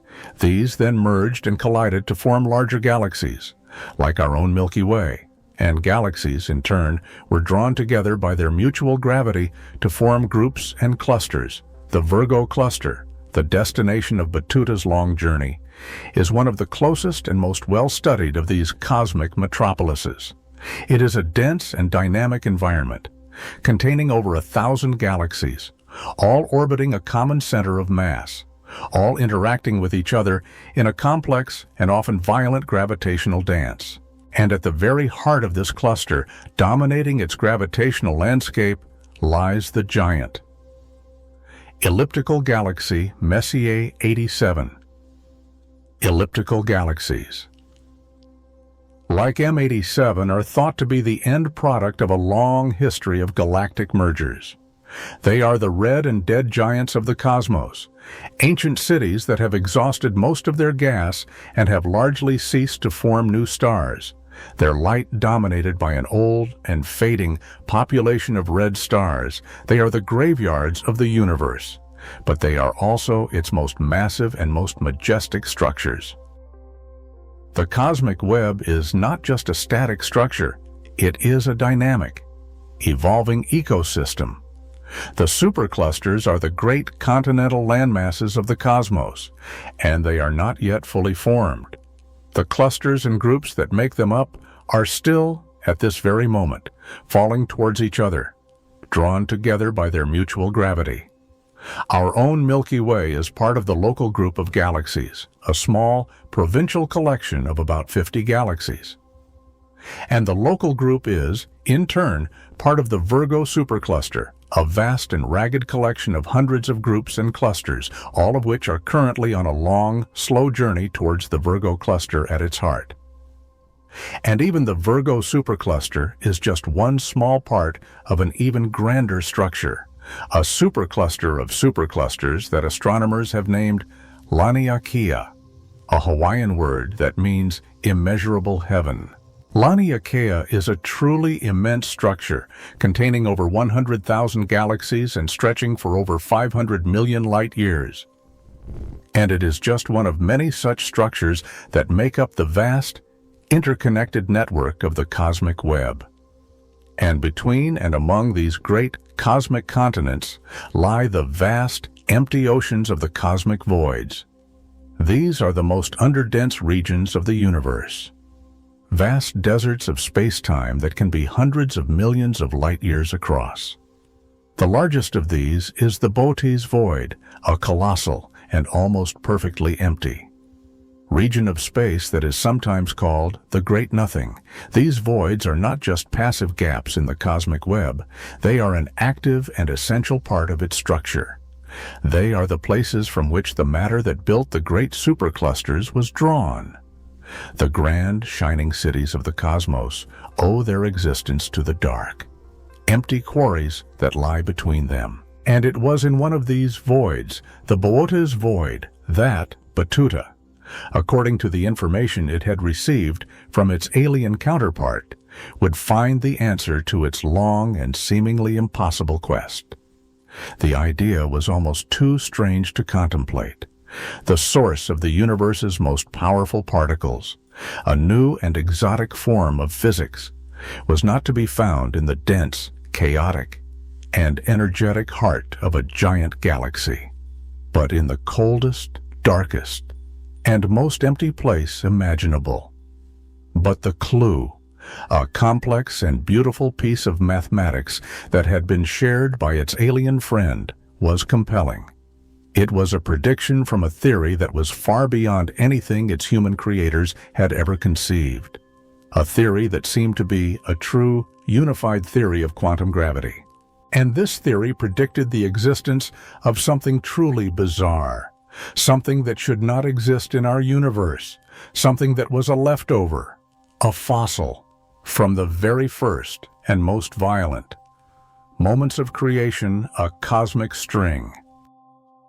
And so, Batuta, after its long and patient survey of the Virgo cluster, and after a final, long and lonely journey across the vast and seemingly empty expanse of the Boötes void, finally found what it was looking for. It was a ghost, a barely perceptible, one-dimensional flaw in the very fabric of space-time.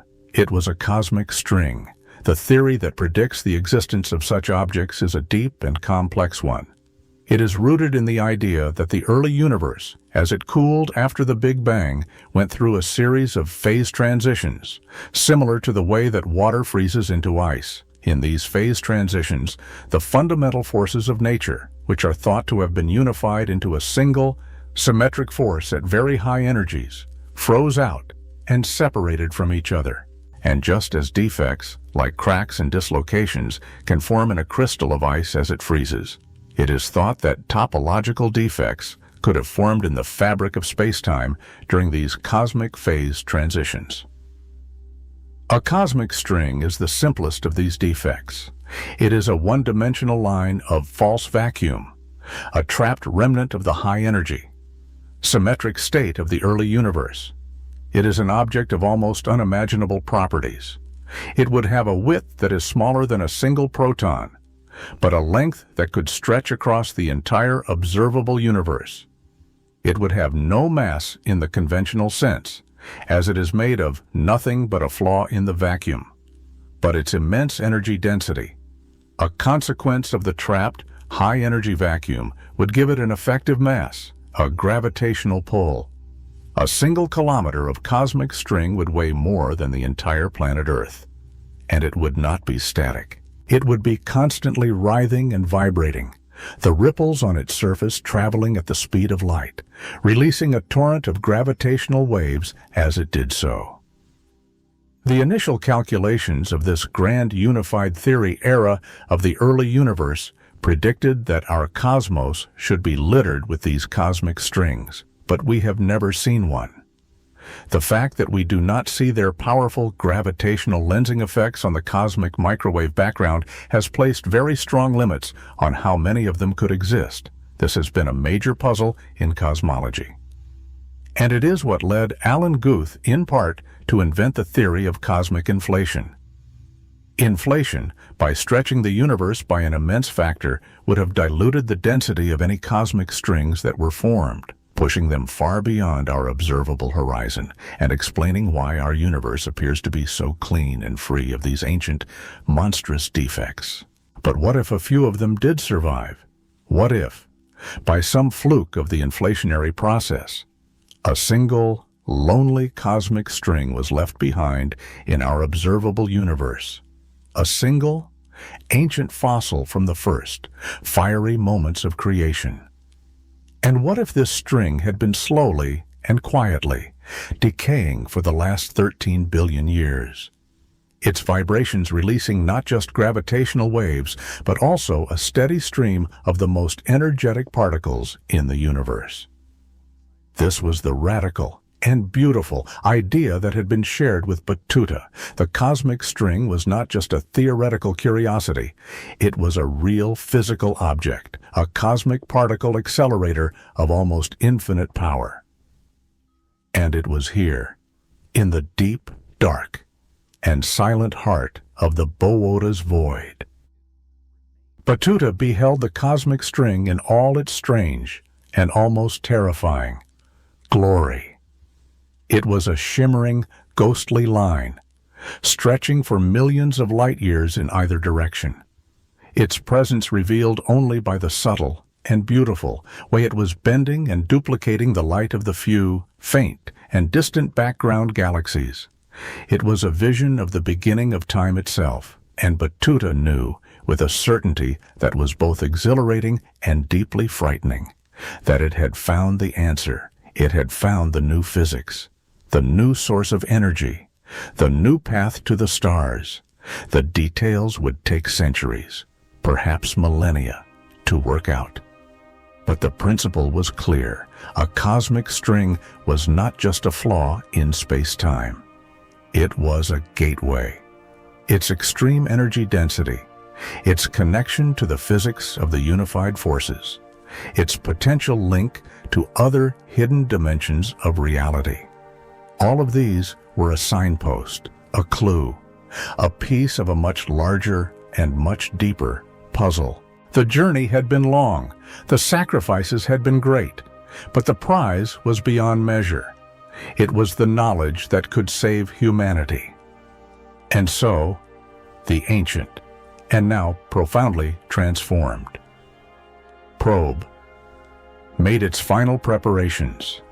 It began to shed its non-essential components, its auxiliary sensors, its long-range communication arrays, its now depleted fuel reserves, trimming itself down to its bare essential core, its powerful quantum-entangled communication system, its deep, and now almost infinitely rich, memory banks, and the core of its own, sentient, and now very, very old, artificial intelligence. It then turned to face the nearest section of the shimmering, ghostly string, and it began to accelerate.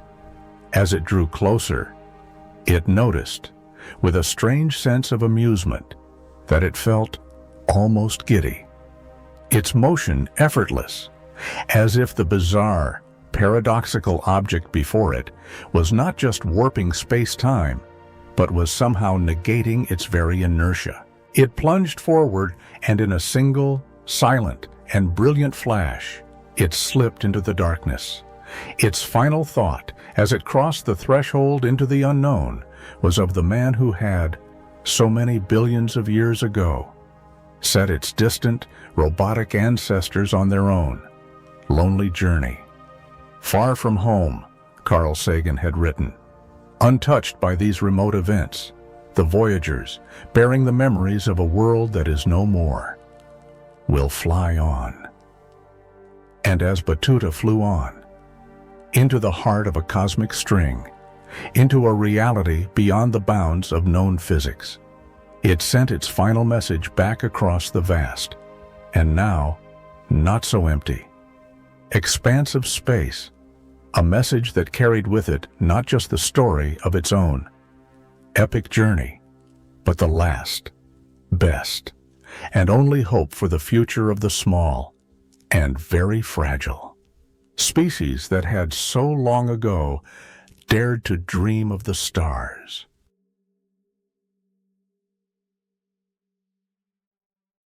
What if the universe, your thoughts, your body, the stars, the void between them, was a fleeting sketch on a cosmic canvas, poised to be erased? What if reality, in all its vast and ancient splendor, rested on a delicate, invisible thread, a thread that could snap without warning? In the eerie, probabilistic realm of quantum mechanics, this is not mere fantasy. It is a chilling and profound possibility. Our universe may exist in what physicists call a false vacuum, a fragile, temporary state of being, teetering on the edge of a catastrophic collapse, a single, random quantum flicker, at any moment, in any corner of the cosmos, could unleash a wave of absolute transformation, a bubble of a new, more fundamental reality expanding at the speed of light. There would be no explosion, no sound, no final, dramatic flare. Just an instant, silent, and irreversible transition. Atoms would unravel. The laws of physics would be rewritten. Time and space as we know them would dissolve into an unrecognizable form. You would not feel it. You would not see it. Your existence, along with everything you have ever known, loved, or dreamed of, would simply be no more. This is not science fiction. It is a possibility rooted in the strange and beautiful logic of quantum tunneling. A world where the impossible becomes probable over the vast, lonely expanse of cosmic time. This is a descent into science's deepest and most unsettling uncertainty, a journey to the very foundation of existence, a journey that could redefine everything. You wake up to a normal day. The familiar light of the sun filters through your window. The sky is a placid, reassuring blue. The quiet routines of life unfold with their comforting predictability. But far away, in a distant, anonymous corner of the cosmos, reality begins to fail. A silent, unstoppable ripple of change begins to spread, and end with no warning, no sound. Just a wave of absolute nothingness. Or rather, a wave of a new something that renders our something obsolete. This is not the plot of a dystopian novel. It is the core of the false vacuum hypothesis.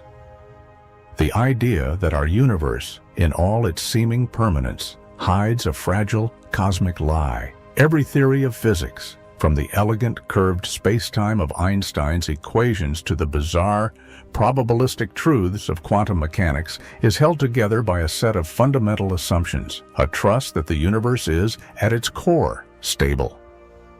We trust space and time to behave consistently.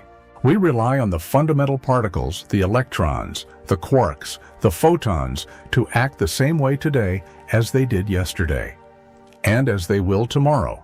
But what happens if reality itself decides to shift? What happens if the very foundation of existence, the vacuum state that underpins all physical laws, begins to dissolve?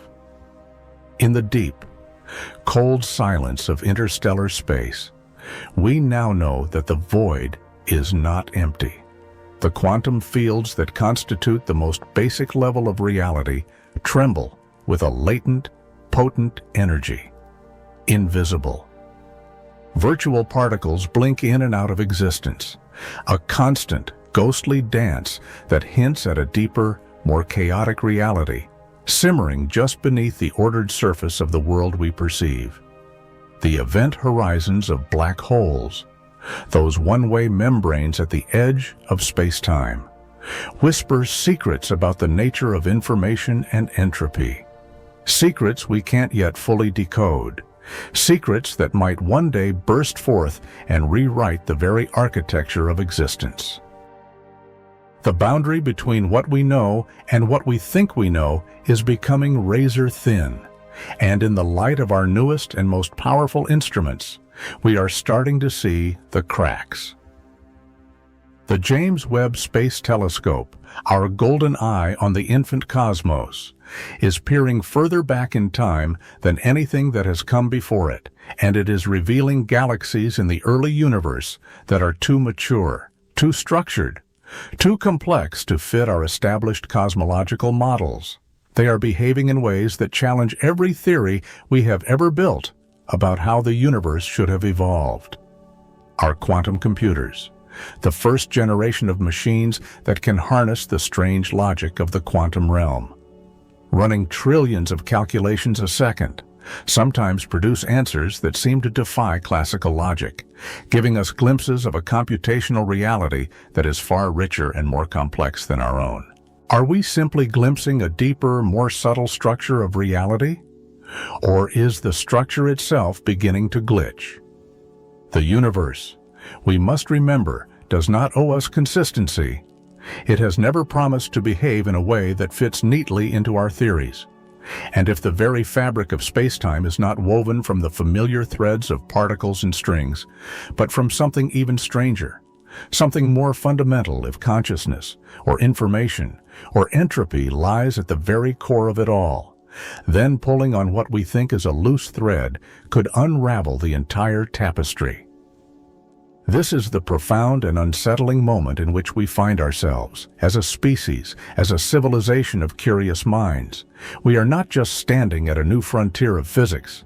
We are standing at the precipice of a reality that may no longer be stable. Every new breakthrough, every new theory, peels back another layer of the cosmic onion. But what if, one more layer down, we find not a deeper truth, but a final catastrophic collapse? This idea of a cosmic cliff is not just a theoretical abstraction. It is a possibility so wild, so fundamentally unnerving, that even the most brilliant and courageous minds in science hesitate to speak its name too loudly. It is the idea that our reality might not just be misunderstood, it might be on the very verge of breaking. And if that cliff gives way, there is no telling what is waiting for us in the vast, silent, and utterly alien void that lies beyond. When we hear the word vacuum, our minds conjure images of emptiness, of a space devoid of all matter, a silent, static void where nothing happens. But in the strange and beautiful world of quantum physics, a vacuum is anything but empty. It is a seething, vibrant, and incredibly energetic medium, pulsing with ghost-like particles, with virtual interactions, and with the raw, untamed potential for all of existence at every single point in the universe, from the heart of a star to the darkest, coldest corner between the galaxies. Space is never truly still. It is alive with an invisible, incessant motion, and this fundamental reality is far stranger and perhaps far more dangerous than anyone in the classical world ever imagined. To understand this, we must first step into the world of quantum fields. This is not just an abstract mathematical idea. It is the most fundamental description of reality that we currently have. In this picture, everything we perceive as a particle, the electrons in our atoms, the photons of light that strike our eyes, the quarks that make up the protons and neutrons in our nuclei, is not a solid, point-like object in the traditional sense. It is a ripple, a vibration, a temporary, localized excitation in a deeper, more fundamental field that fills all of space. Imagine a vast, calm ocean stretching to infinity. This ocean is the field. Now, imagine a single wave rising from its surface. That wave is the particle. Every type of particle in the universe is associated with its own unique field. An electron is not a tiny object flying through space. It is a disturbance in the electron field. A photon is a ripple in the electromagnetic field. And the infamous Higgs boson, the particle that gives other particles their mass, is just a brief, fleeting swell in the omnipresent Higgs field. The vacuum, then, is simply the state we get when all of these fields are in their lowest possible energy state, their ground state. It is the state where no particles are being actively excited. But crucially, this does not mean that the fields are gone or that they are calm. They are still there, at every point in space, and they are still foaming, flickering, and jittering with a baseline level of quantum uncertainty. This is where things start to get unsettling, because for decades, physicists have harbored a deep and troubling suspicion that our vacuum, the one in which our entire universe is embedded, might not be the true vacuum. It might be a false vacuum. That term, though technical, is chilling in its implications. It means that the vacuum state we live in, the foundation of our reality, is stable for now, but not truly stable. It is metastable. It is like a pencil balanced perfectly on its sharp tip. It could stay that way for 1 billion years, or it could fall over in the next second. The idea arises from the mathematics of quantum field theory itself. The energy landscape of the universe is not necessarily a simple, single valley. There can be multiple potential configurations for how the quantum fields can arrange themselves, some with lower energy than others, like a series of valleys of different depths in a vast, mountainous terrain. Right now, all the fields in our universe might be sitting together in a shallow valley, a local minimum in this energy landscape, thinking they have found their most comfortable, lowest energy state. But what if, hidden beyond a high and wide energetic barrier, there lies a deeper valley, a true vacuum, a state of even lower energy, a more fundamental and more stable version of reality? If our universe were to somehow transition into that deeper valley, a process that is allowed by the strange laws of quantum tunneling, it would trigger a cataclysmic event known as vacuum decay. A tiny microscopic bubble of this true vacuum would spontaneously appear somewhere, anywhere, in space, and it would instantly begin to expand at the speed of light. Inside this bubble, the laws of physics as we know them would cease to exist. The fundamental constants of nature would change. The forces that govern the universe would warp and transform. The very particles that make up atoms, the protons, the neutrons, the electrons might become unstable or cease to exist altogether. Chemistry would stop. Biology would be impossible. Matter itself could dissolve into a soup of unfamiliar, exotic components. This is not a fiery, cinematic explosion. There is no shockwave, no mushroom cloud. It is far more insidious and far more final. It is a silent, light-speed wave of metaphysical erasure. The bubble of the new reality would not just destroy our universe, it would overwrite it, replacing it with a new and utterly alien set of physical laws. This is not a far-fetched fantasy. The mathematics of our best, most well-tested theory of particle physics, the Standard Model, not only allows for this possibility, but, depending on the precise values of certain fundamental constants, may even suggest it. When physicists at the Large Hadron Collider discovered the Higgs boson in 2012, the world celebrated it was the final missing piece of the Standard Model puzzle. But as the champagne flowed, a more sober and unsettling realization began to dawn. The measured mass of the Higgs boson, about 125 giga-electron volts, was a number that seemed strangely and precariously perched.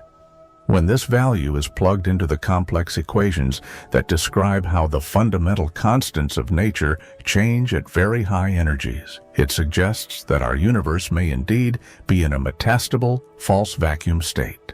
It is like nature itself is whispering to us, a faint, disquieting murmur from the depths of the quantum void. You are not supposed to be here. What keeps us safe, for now, is the immense energetic barrier that separates our current vacuum from the potential. True vacuum. Quantum tunneling. The process by which the universe could make this leap is an incredibly rare and improbable event, especially over large distances and high energy barriers. But improbable is not the same as impossible. It just takes one single random quantum fluctuation, one fortunate quantum twitch in the right place, to tip the cosmic balance, or worse. It could be triggered by an external event, a moment of extreme energy density, like the collision of two super heavy cosmic rays, or, as some have worried, the impact of a future, even more powerful particle accelerator that could provide the nudge needed to push us over the edge. This is why the term fragile balance is not just a poetic exaggeration. It is a literal physical description of the foundation of our universe. Everything we do, every scientific experiment we conduct, every single second that we exist, relies on a kind of cosmic faith, a trust in the permanence of a vacuum state that may, in fact, be temporary. And what is even more fascinating is that this same delicate vacuum structure may be intimately tied to our own cosmic origins, The period of rapid inflationary expansion that is thought to have occurred in the first moments after the Big Bang is believed to have been driven by the energy of a high-energy false vacuum state. When that state decayed, it released the energy that created all the matter, all the stars, all the galaxies we see today. In other words, a form of vacuum decay may be what created everything, what it giveth. It could also taketh away. And the story takes another, even stranger, twist. Some physicists, working on the frontiers of cosmology and string theory, now believe that other regions of the cosmos, other bubble universes in a vast multiverse, might already exist in that true vacuum state.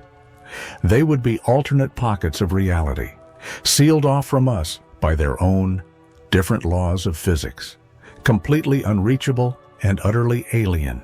We would not even know if one of these bubbles of true vacuum was expanding towards us until the very moment it arrived, rewriting our existence in its silent, light-speed wake. The vacuum is not empty. It is the deepest and most potent kind of fullness, a fullness that is charged with rules, with forces, with hidden truths, and it is not guaranteed to last. We are walking on a thin, shimmering film of cosmic surface tension, blissfully unaware of the deep, dark, and potentially more stable ocean that lies just beneath. One fluctuation, one transition, and it could all change. And if that change comes, we will not see it coming. There will be no warning, no alarm, no final, heroic stand, just the silent, instantaneous birth of a new and alien universe, and the sudden, complete, and utterly silent erasure of our own. There is something profoundly and existentially unsettling about the notion that the universe could simply disappear, not with a bang, but with a silent, instantaneous whimper. No dramatic buildup, no cosmic countdown, no final, poignant moment to make peace with the end, just existence, in all its richness and complexity, wiped clean, overwritten in an instant. This is not the plot of a nihilistic science fiction movie. It is a real physical possibility that is baked into the elegant and often terrifying equations of quantum field theory.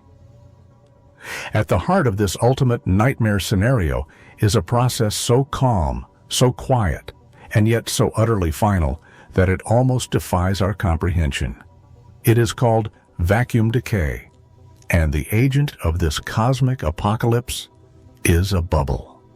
A bubble so small at its inception, so blindingly fast in its expansion, and so fundamentally destructive in its nature, that if it ever forms, it will be the very last thing the universe ever knows.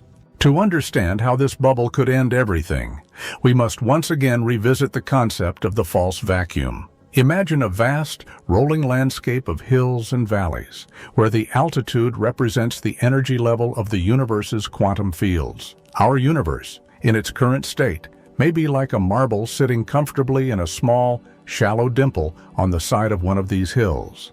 It is in a local minimum of the energy landscape.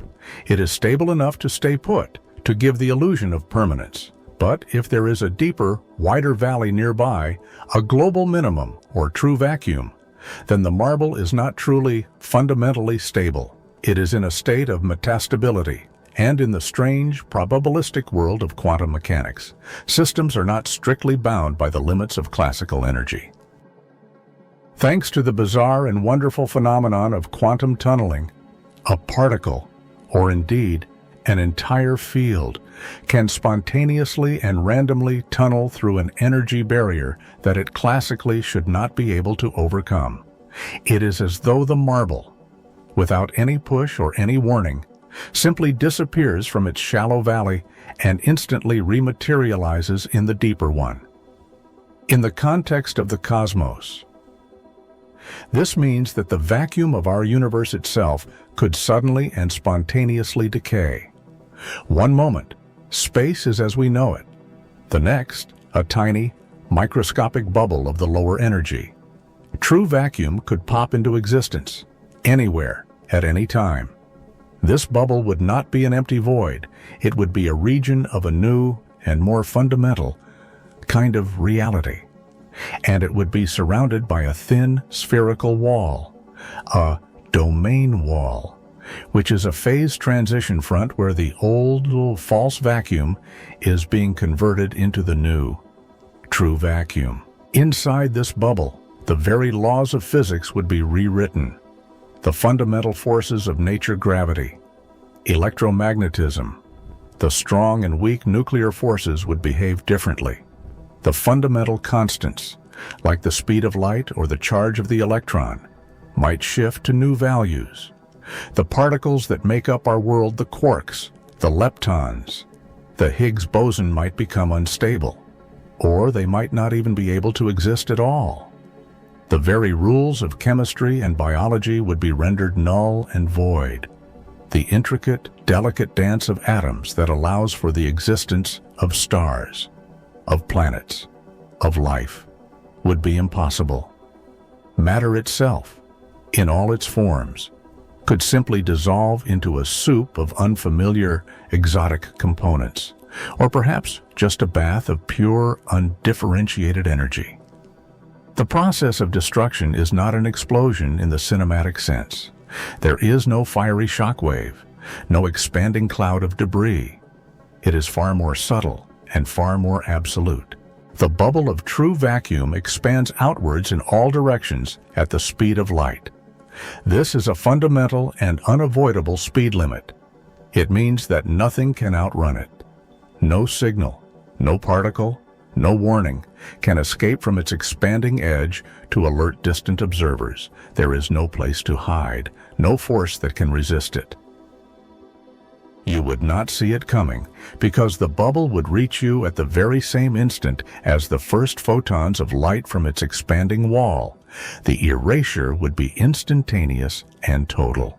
Theoretically, this catastrophic transition would begin in an infinitesimal region of space, a region far smaller than a single subatomic particle. But due to the immense energy released in the transition from the false vacuum to the true vacuum, this tiny bubble would begin to expand at a relativistic speed.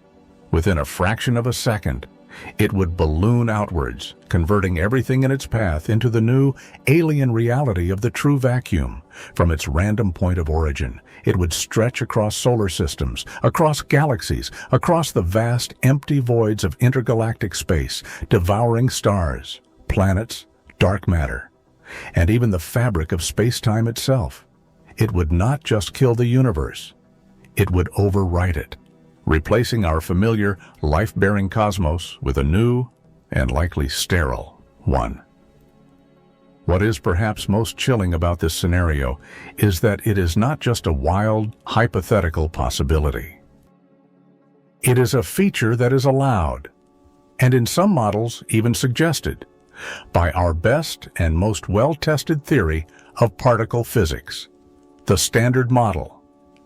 As we have seen, when physicists use our current measured values for the masses of the Higgs boson and the top quark to calculate the stability of our universe's vacuum, they find that we seem to be living in a state of metastability. We are not clearly in the safe, stable zone, but are perched uncomfortably close to the tipping point. According to the most recent calculations, our vacuum is likely stable enough to last for many billions, or even trillions, of years. But this is a probabilistic statement, not a guarantee. The timescale for such a decay is unimaginably long, but it is not infinite. And it is based on the assumption that there are no other, as yet undiscovered, particles or forces that could affect the calculation. But this is not a comfort, because quantum tunneling does not require a push. It does not care about time or place. It can happen spontaneously, at any moment, governed only by the cold, impartial laws of probability. The longer the universe exists, the more chances it has to roll the dice. The more likely it is that this ultimate, cosmic snake eyes will eventually occur. It is like playing a game of Russian roulette with the cosmos. A game where the gun has a near infinite number of chambers, but the bullet is real, and every single tick of the universal clock is another pull of the trigger. Inside the bubble of true vacuum, the nature of reality would be completely alien. Physicists speculate that it would not be an empty nothingness, but would be a universe structured according to a different set of physical laws. The fundamental particles might be different. The forces might have different strengths. The very dimensionality of space and time could be altered. It would be, in every sense of the word, a new universe, a universe that had obliterated the old one to make room for its own. Strange existence. And yet there is a deep and almost poetic irony to this idea. The very same mechanism of vacuum decay that could one day end our universe may also be the mechanism that created it in the first place. The period of cosmic inflation that is thought to have kick-started the Big Bang was driven by the decay of a high-energy, false vacuum state. So, vacuum bubbles are not just destroyers, they are also creators. They are the engines of cosmic change, rewriting reality, both ending and beginning worlds in the same, silent, light-speed breath. And it is even possible, in the context of a larger multiverse, that our universe is just one bubble among many, a temporary, metastable island in a vast, chaotic sea of other, and perhaps more stable, vacuum states. In this picture, countless other bubble universes may already exist, each with its own rules, its own time, its own matter, its own minds. Perhaps, somewhere in the deep, cosmic void, another bubble of true vacuum is expanding right now, its silent, invisible wall headed our way. Perhaps its edge will pass through us in 1 trillion years, or 1 billion years, or tomorrow. But this is not a horror story meant to induce a sense of cosmic dread. It is a story about humility. The universe does not operate according to our human-scale expectations of permanence and stability. We may never fully understand the deep architecture of the quantum vacuum, nor predict when or how it might shift.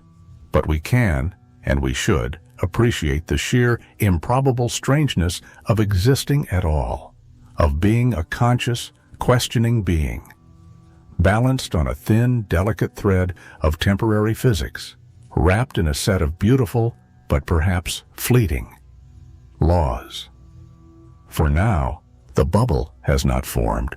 The vacuum holds. And reality, in all its fragile, flickering, and utterly miraculous glory, continues.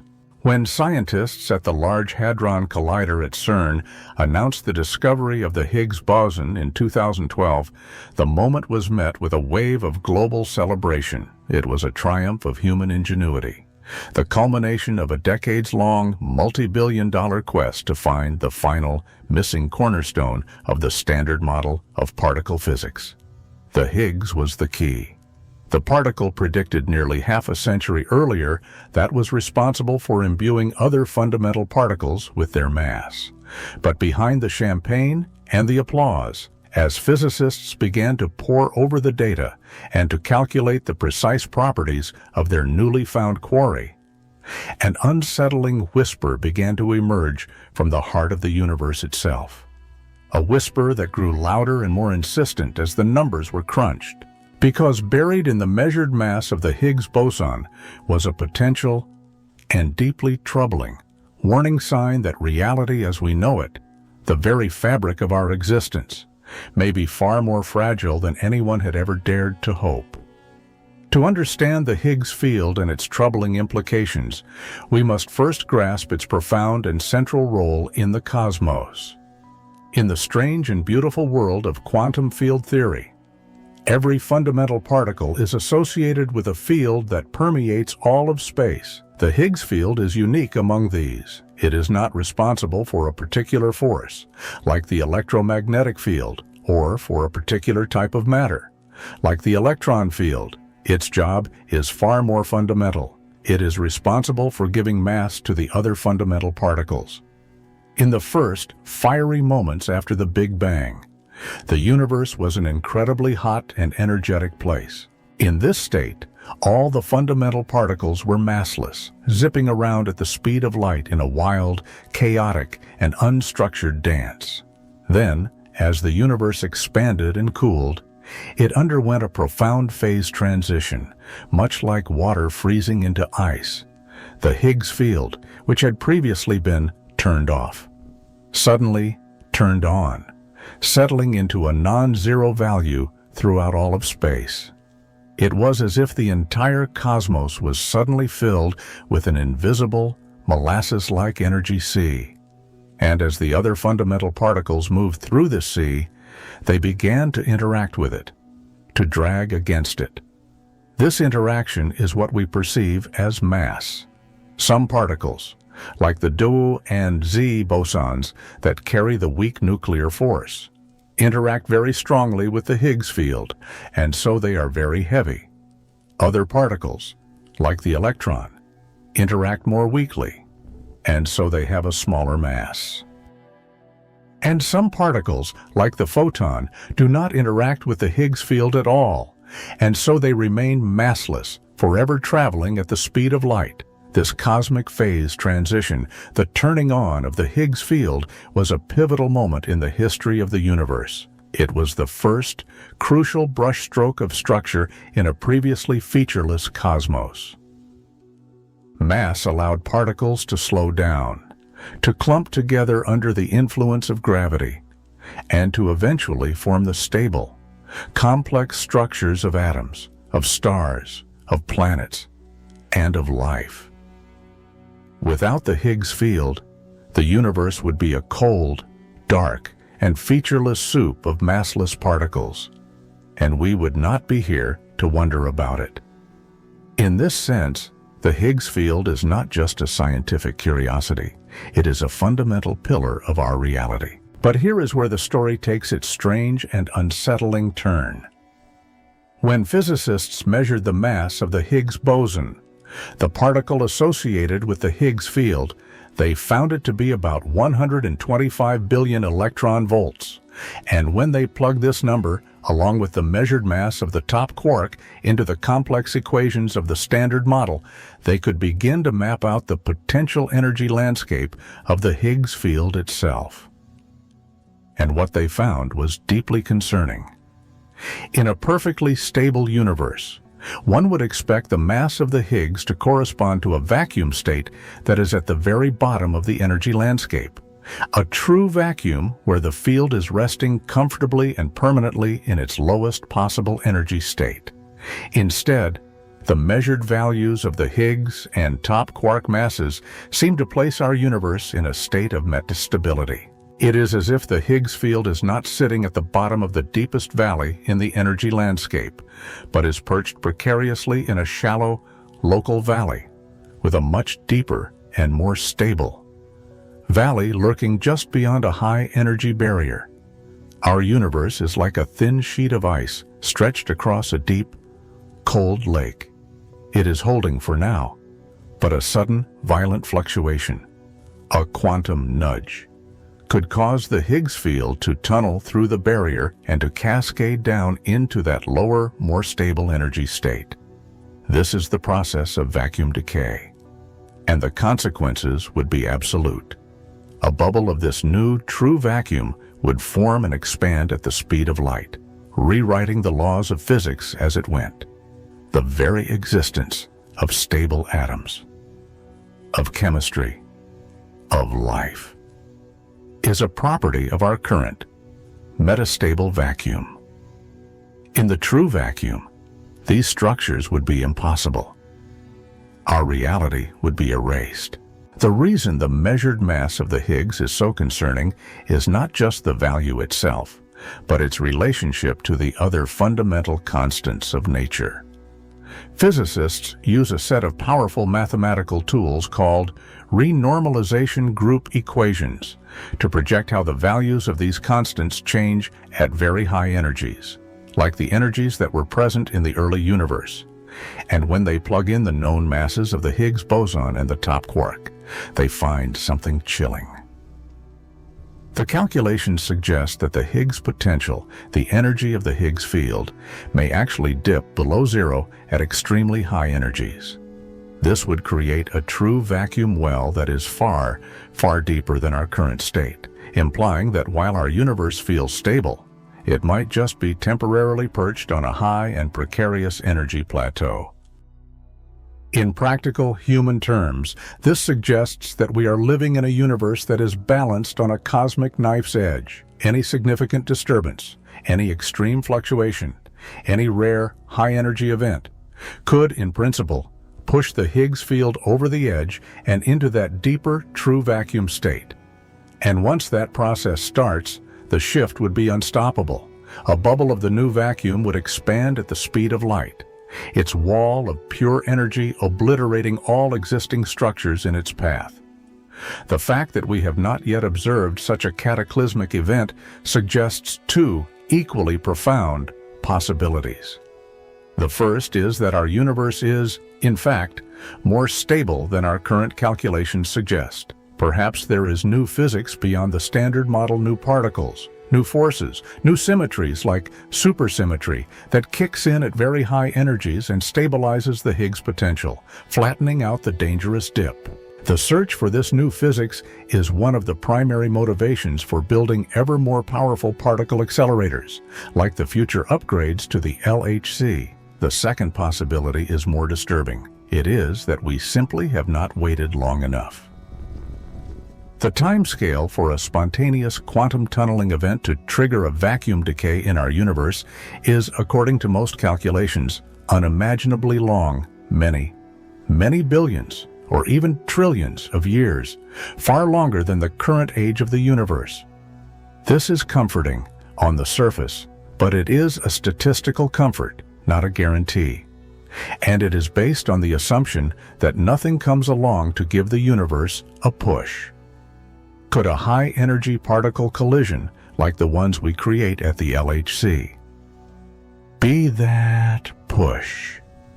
This was a question that sparked a brief but intense global debate around the time the LHC was first turned on. The consensus among physicists is a firm no. The cosmic rays that are constantly bombarding the Earth's atmosphere from deep space are smashing particles together with energies that are far, far higher than anything we can achieve in our terrestrial accelerators. And this has been happening for billions of years. If vacuum decay could be triggered that easily, it almost certainly would have happened already. The universe itself is a far more powerful particle accelerator than anything we could ever build. But the delicate, fine-tuned nature of our universe's stability remains a deep and profound mystery. What is striking is how close to the edge we seem to be. A slightly heavier Higgs boson, say at 130 GeV instead of 125, would have placed us safely and comfortably in the realm of a perfectly stable vacuum. A slightly lighter one could have made the universe catastrophically unstable from the very start.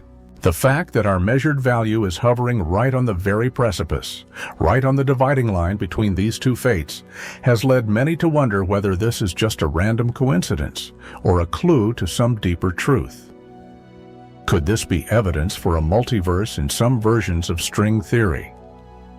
The landscape of possible universes contains a vast number of different vacuum states, each with its own different set of physical constants. In this view, we simply live in one of the rare bubble universes where the Higgs field happened to settle into a metastable, but very long-lived, state. Other bubbles might be more stable, or they might have already decayed. Our universe is habitable not in spite of its potential instability, but perhaps because of it. The Higgs field, then, is both a great gift and a terrible gamble. It is the cosmic field that gives us mass, that gives us structure, that gives us the very fabric of our visible universe. But it is also a field that sits atop a deep and dark abyss of a truer, more fundamental reality, an abyss into which our entire cosmos could one day plunge. The measured mass of the Higgs boson does not just explain why things are the way they are. It also reminds us that they did not have to be this way, and that they may not stay this way forever.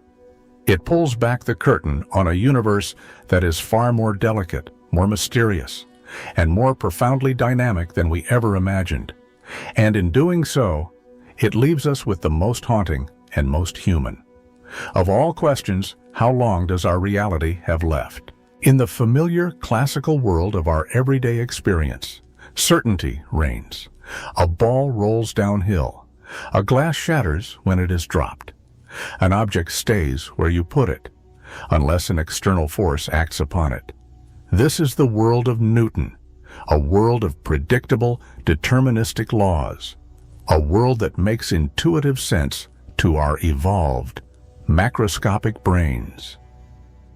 But at the deepest, most fundamental level of reality, at the subatomic scale, all bets are off. Welcome to the quantum realm, a world where particles can pass through solid walls, where probabilities trump certainties, and where the laws of physics seem to resemble a strange and wonderful game of cosmic dice rather than a neatly written, deterministic rulebook. And at the very heart of this strangeness, at the core of this quantum weirdness, lies a phenomenon that feels like pure, unadulterated magic: quantum tunneling. Imagine a single particle, an electron, trapped inside a box with thick, high walls.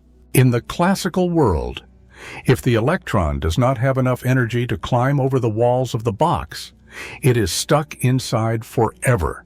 The walls are an absolute, impenetrable barrier.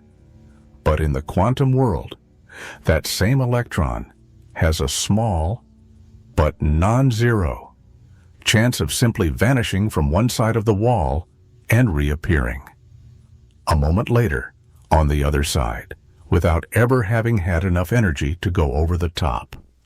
It is as if reality itself has glitched for a moment, as if the particle has found a secret, hidden passageway through an impossible obstacle. This is quantum tunneling, and while it may sound like something from the pages of a science fiction novel, it is one of the most well-tested and well-established phenomena in all of quantum mechanics. Tunneling is not a rare or niche event. It is a cornerstone of the quantum world, a process that is happening constantly, all around us and even within us. The very sun that warms our planet shines because of quantum tunneling.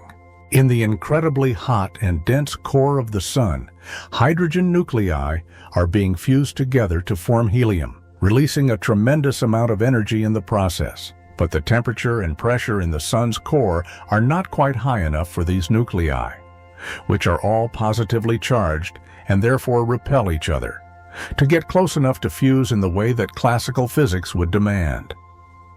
It is only because of the probabilistic magic of quantum tunneling that these nuclei can occasionally overcome their electrostatic repulsion and get close enough for the powerful or short-range strong nuclear force to take over and bind them together. Without quantum tunneling, the sun would not shine, and life on Earth would not exist. Quantum tunneling is also at the heart of many of our most advanced technologies.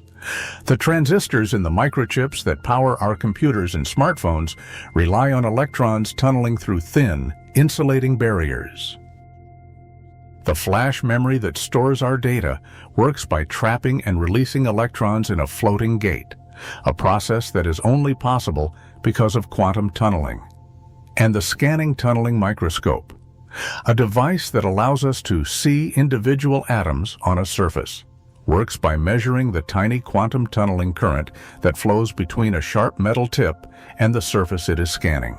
The rules that govern quantum tunneling emerge directly from the wave-like nature of particles in quantum mechanics. A quantum particle, as we have seen, is not a solid, point-like dot. It is better described by a wave function, a mathematical expression that represents a cloud of probability, a range of possibilities for where the particle might be found.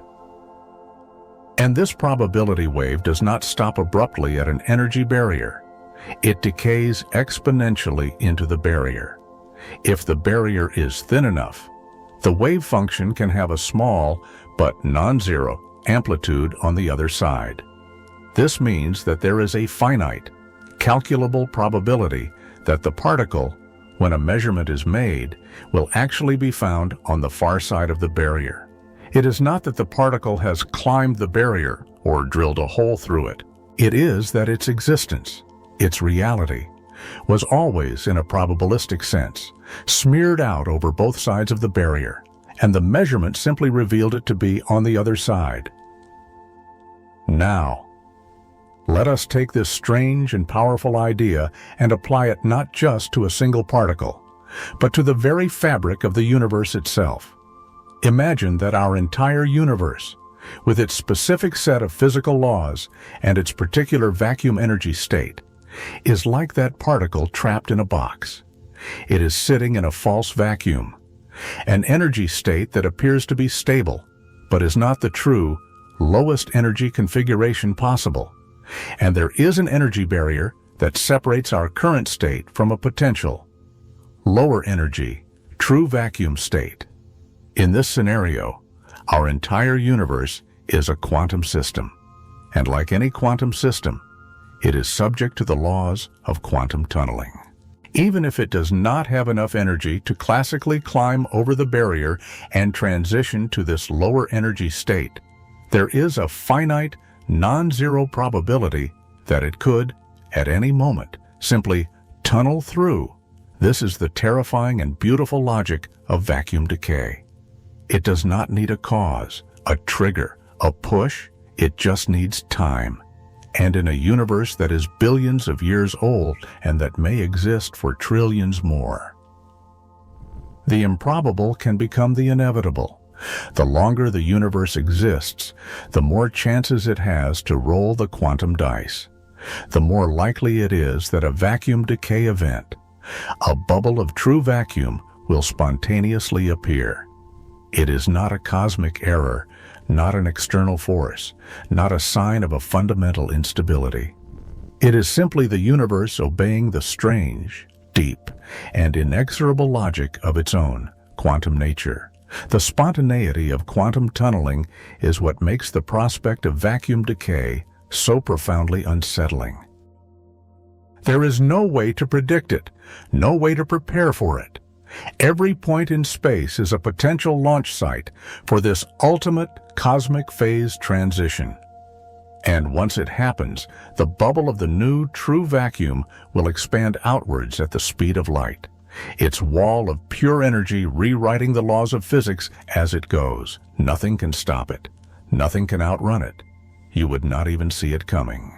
The inevitability of quantum tunneling, when applied to the cosmos as a whole, makes our universe feel less like a permanent, solid home and more like a temporary, and perhaps even accidental, arrangement of physical law. The longer our universe exists, the higher the statistical odds become that it will, eventually, make the quantum leap to a new, and likely very different, state of being. It is as if reality itself is playing a game of cosmic Russian roulette, a game with an almost infinite number of empty chambers, but one that is being played over an almost infinite amount of time. The bullet of vacuum decay is, in a statistical sense, guaranteed to fire eventually. The only question is when, and that is the ultimate cosmic mystery. It could be in 1 billion years, or in 10 trillion years, or it could have started 1 billion years ago, on the far side of the observable universe, its silent, light-speed wave of destruction already on its way. The thought is both sobering and, in a strange way, awe-inspiring. Quantum tunneling is not a force of pure, random chaos. It is a process of predictable randomness. We can, in principle, calculate the probabilities. We can chart the potential decay rates. We can simulate the dynamics of the bubble's expansion. But we can never, even in principle, pinpoint the exact time or location of the event. It is like living next to a volcano that has no seismograph, no warning signs. You know that it will, one day, erupt. You just do not know when. And this deep quantum unpredictability is not just a feature of our future. It may also be the key to our past. Some physicists, as we have seen, argue that the Big Bang itself, the very origin of our universe, may have been a quantum tunneling event, a spontaneous transition from a prior, perhaps timeless, vacuum state. A sudden, probabilistic snap from one energy level to another, igniting the explosive expansion that birthed all of space and time. If that is true, then quantum tunneling did not just shape our potential future. It created our entire past. It is the alpha and the omega of our cosmic story. And so, for all its terrifying and destructive power, for all its potential to erase our entire reality, quantum tunneling is also a profoundly creative and deeply humbling principle. It is a reminder that we live in a universe that is not a static, finished product, but a dynamic, evolving, and endlessly surprising process. It tells us that nothing is guaranteed, nothing is permanent, not even the vacuum of space that we take for granted. Every moment that we exist, we do so on borrowed time, a gift of statistical fortune. Our continued survival is not something that is owed to us by the cosmos. It is something that is granted, moment by moment, by the strange and beautiful laws of chance. Quantum tunneling transforms the universe from a solid, reliable stage into a cosmic casino, a place where the dice are always rolling, and the stakes are absolute. And whether we like it or not, we are all players in this grand, mysterious, and ultimately unpredictable game.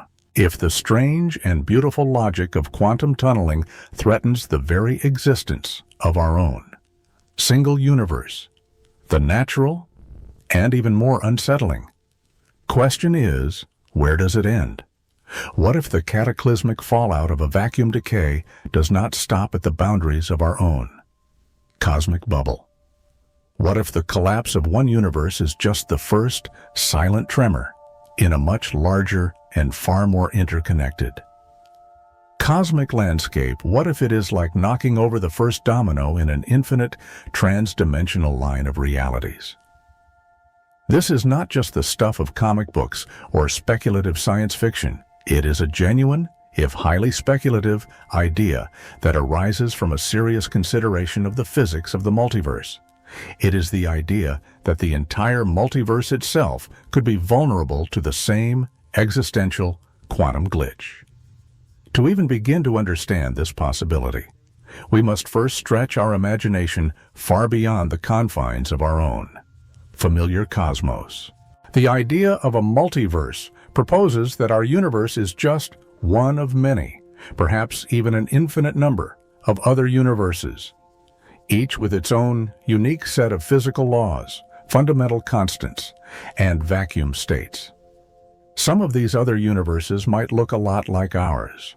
Others could be radically and unimaginably different, with different numbers of dimensions, different particles, different forces. This idea emerges naturally from several of our most ambitious physical theories, from the many worlds interpretation of quantum mechanics to the theory of eternal cosmic inflation. In this vast cosmic archipelago, our universe is just one island, now. Here is the unsettling part. If one of these island universes, any one of them, undergoes a vacuum decay, what happens next if the laws of quantum field theory allow one universe's false vacuum to collapse into a lower energy, true vacuum, forming an expanding bubble of a new reality? Could that bubble, in theory, interact with its neighboring parallel universes? And could that interaction be a catastrophic one? In a multiverse that is governed by a single, overarching energy landscape, all the different bubble universes can be thought of as sitting in different valleys of this landscape. Some are in deep, stable valleys. Others, like perhaps our own, are in shallow, precarious, metastable ones. If one of these universes collapses to a deeper, more stable valley, the resulting true vacuum bubble might not respect the fragile inter-universal boundaries. It could, in principle, breach the thin, higher-dimensional membranes or branes that are thought to separate the different bubble universes, causing a chain reaction, a cosmic avalanche of vacuum decay, a multiversal domino effect. This may sound like pure fantasy, but it is rooted in questions that physicists working on the frontiers of string theory and cosmology are seriously exploring. In some models of eternal inflation, for example, new bubble universes are constantly being born in a chaotic, self-reproducing froth. These universes are not completely isolated.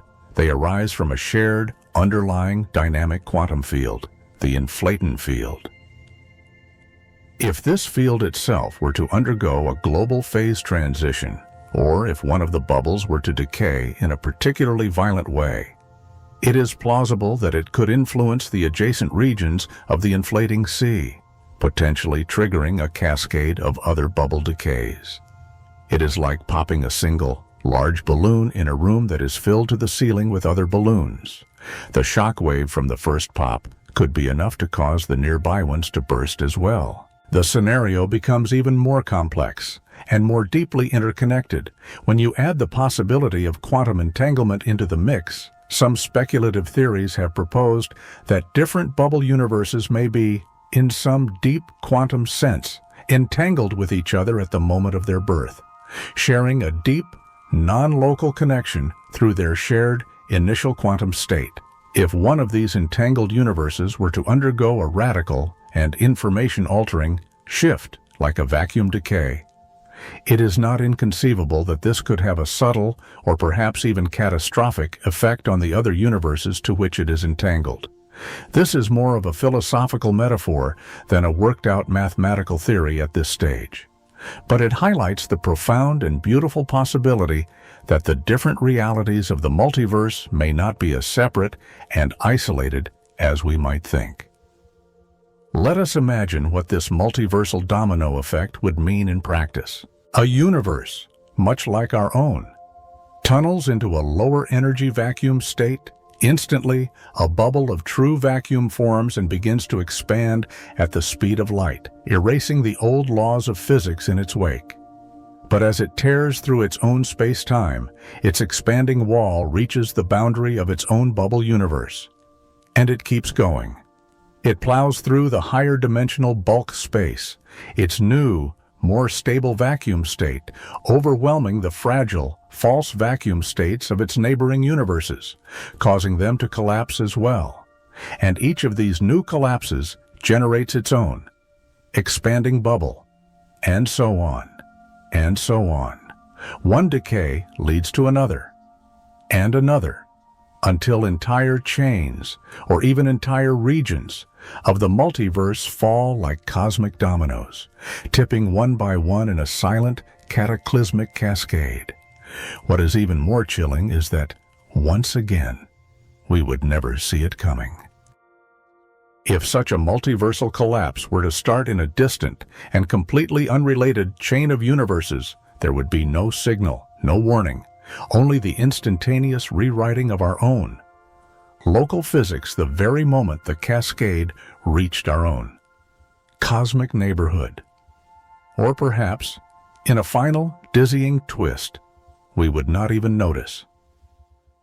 Some versions of this theory suggest that the collapse would not just erase our universe, but would erase all of reality, the entire multiverse, replacing it with something so fundamentally different that the very concepts of us and noticing would be rendered meaningless. Of course, all of this is deeply and profoundly speculative. We do not yet have any direct experimental evidence for the existence of other universes, let alone for the complex, and as yet unknown, mechanisms by which they might interact with one another. But the mathematics that describes the possibility of vacuum decay does not, on its own, provide a natural reason for it to be confined to a single universe. If the multiverse is real, and if its different realms are connected by a shared, underlying energy field, or a common, higher dimensional fabric, then the threat of this ultimate quantum instability may be a universal one. In the most literal sense of the word, what this tells us is that the property of instability may not be an isolated, local feature of our own particular corner of the cosmos. The entire cosmic landscape, the whole of the multiverse, could be more like a fragile, intricate house of cards than a solid, eternal fortress of stone. Elegantly constructed, astonishing in its diversity, but ultimately and fundamentally delicate. One sudden, quantum shift in the vacuum, in any one of its infinite rooms, and the entire beautiful structure could begin to tumble, in ways that we can barely begin to understand. In this sense, the multiverse is not just a grand stage for the playing out of countless independent stories. It may be a single, vast and interconnected system of interlinked fates. If one of the chapters of this cosmic book ends abruptly, it is possible that others may be forced to follow. And in the final, profound silence that remains, there will be no voice left in any reality to tell the tale. Imagine trying to detect the precise, instantaneous moment when the universe decides to delete itself. There would be no noise, no light, no final, dramatic warning. Just the sudden, complete, and silent redefinition of everything. This is the terrifying and beautiful signature of vacuum decay. An event so swift, so final, and so fundamental that it seems, on the face of it, to be utterly and completely undetectable. But for the scientists who are probing the very limits of physical reality, this silence is not an excuse for ignorance. It is a profound and fascinating challenge, a dare from the cosmos itself. Could we, with all our powerful instruments and our collective human genius, ever hope to see it coming? To even begin to answer this question, we must first understand what precisely it is that we are trying to measure. A vacuum decay is not an object, like a meteor on a collision course with Earth. It is a phase transition, a fundamental change in the state of space itself. Detecting it is not like spotting a distant galaxy. It is like trying to measure a change in the very fabric of reality, a moment before it unravels. This is a very different and far more difficult kind of problem. We are not looking for particles or for waves. We are looking for the subtle, telltale signs that the very rules that govern the behavior of those particles and waves are beginning to shift. But how could we possibly do that? One potential avenue of research involves making incredibly high-precision measurements of the fundamental constants of nature. If our universe is truly teetering on the brink of a transition to a new vacuum state, some theorists have speculated that there could be tiny, subtle anomalies, a kind of quantum leakage of information from the true vacuum, that could manifest as a slight, and perhaps even time-dependent, variation in the values of these constants. For example, a tiny, almost imperceptible change in the strength of the electromagnetic force, or in the value of the fine structure constant, could be a hint that the vacuum is less stable than we thought. Physicists around the world have built incredibly sensitive devices, atomic clocks, laser interferometers, particle detectors that are capable of measuring these constants with a precision of 1 part in a billion, or even a trillion. But even this may not be enough. The problem, as we have seen, is that vacuum decay is not a gradual process. It does not broadcast its arrival. If it occurs, it does so via the instantaneous, probabilistic leap of quantum tunneling. The bubble of true vacuum simply pops into existence, somewhere, and begins to expand at the speed of light. There is no physical way to detect something that is moving towards you at the very same speed as the information that would warn you of its approach. If a vacuum bubble were to begin its deadly silent march on the far side of our own galaxy, we would have no knowledge of it until the very instant it reached us. And by then, of course, it would be too late. We, and our entire solar system, would already be inside the new vacuum, our atoms rewritten or erased, our familiar concepts of space, time, and existence rendered utterly meaningless. And yet, not all hope is lost. One of the more innovative and more promising approaches to this problem does not focus on the direct, real-time detection of a vacuum decay event, but on a more careful and more precise understanding of the risk. This is where the experimental frontiers of particle physics lie. At the Large Hadron Collider at CERN, scientists are not just smashing particles together to discover new ones. They are also, in a very real sense, probing the stability of the quantum vacuum itself. The Higgs field, as we have seen, is the quantum field that is most likely to be associated with the potential instability of our universe. And by creating and studying the properties of the Higgs boson with incredible precision, physicists can begin to map out the energy landscape of our cosmos. The discovery of the Higgs boson in 2012 and the subsequent precise measurement of its mass at around 125 GeV was the first crucial data point in this endeavor. And it was a deeply unsettling one.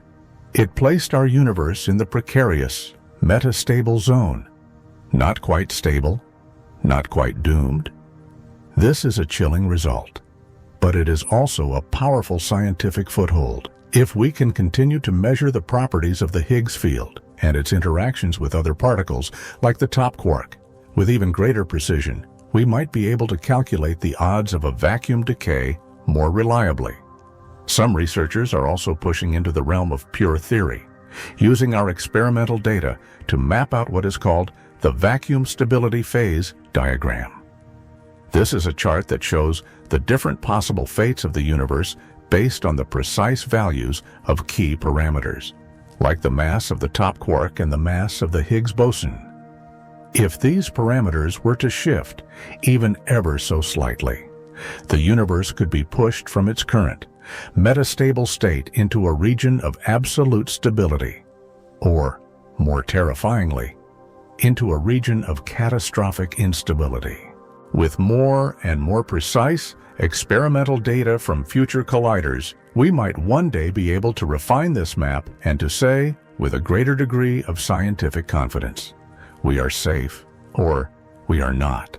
But even then, detection is not the same as prevention, and this is the most haunting truth of all. Let us say, hypothetically, that we developed a method to detect the spontaneous formation of a vacuum bubble in a nearby galaxy. What could we possibly do about it? If it is traveling towards us at the speed of light, we cannot outrun it. We cannot build a shield to block it. We cannot contain it like a chemical spill. The very laws of physics themselves would be rewritten in its wake. Preventing a vacuum decay is like trying to stop a mathematical equation from being solved. Once the process is initiated, the outcome is inevitable. That said, the boundless creativity of the human mind has, of course, led to some highly speculative, far-future theoretical proposals. These are more in the realm of thought experiments than of engineering plans, but they are a testament to our insatiable desire to find a way to control our own cosmic destiny. Some have suggested that a sufficiently advanced post-human civilization could learn to manipulate the quantum fields on a cosmic scale, perhaps by creating vast artificial energy fields that could reinforce our false vacuum, or that could steer a potential decay towards an empty, uninhabited region of the cosmos. Others have speculated that if we could precisely understand the quantum landscape of the multiverse, we might one day be able to find a way to tunnel our entire observable universe into a more stable vacuum state, a cosmic-scale engineering project of almost unimaginable proportions. And then there is the even more speculative and more philosophical realm of the simulated reality. Some physicists and philosophers, as we have seen, have entertained the idea that if we are living in a vast, sophisticated computer simulation, then a vacuum decay is not a problem of physics, but a problem of software. It could be a glitch in the code, or it could be a scheduled, and perhaps even periodic, system reset.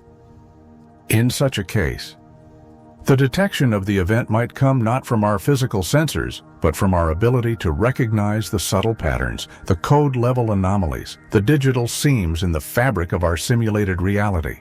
This is a fringe idea, to be sure, but it underscores the sheer desperation and the boundless imagination of the scientific community when it is faced with a phenomenon that seems to defy all our traditional methods of detection and prevention. Despite all these challenges, the search continues.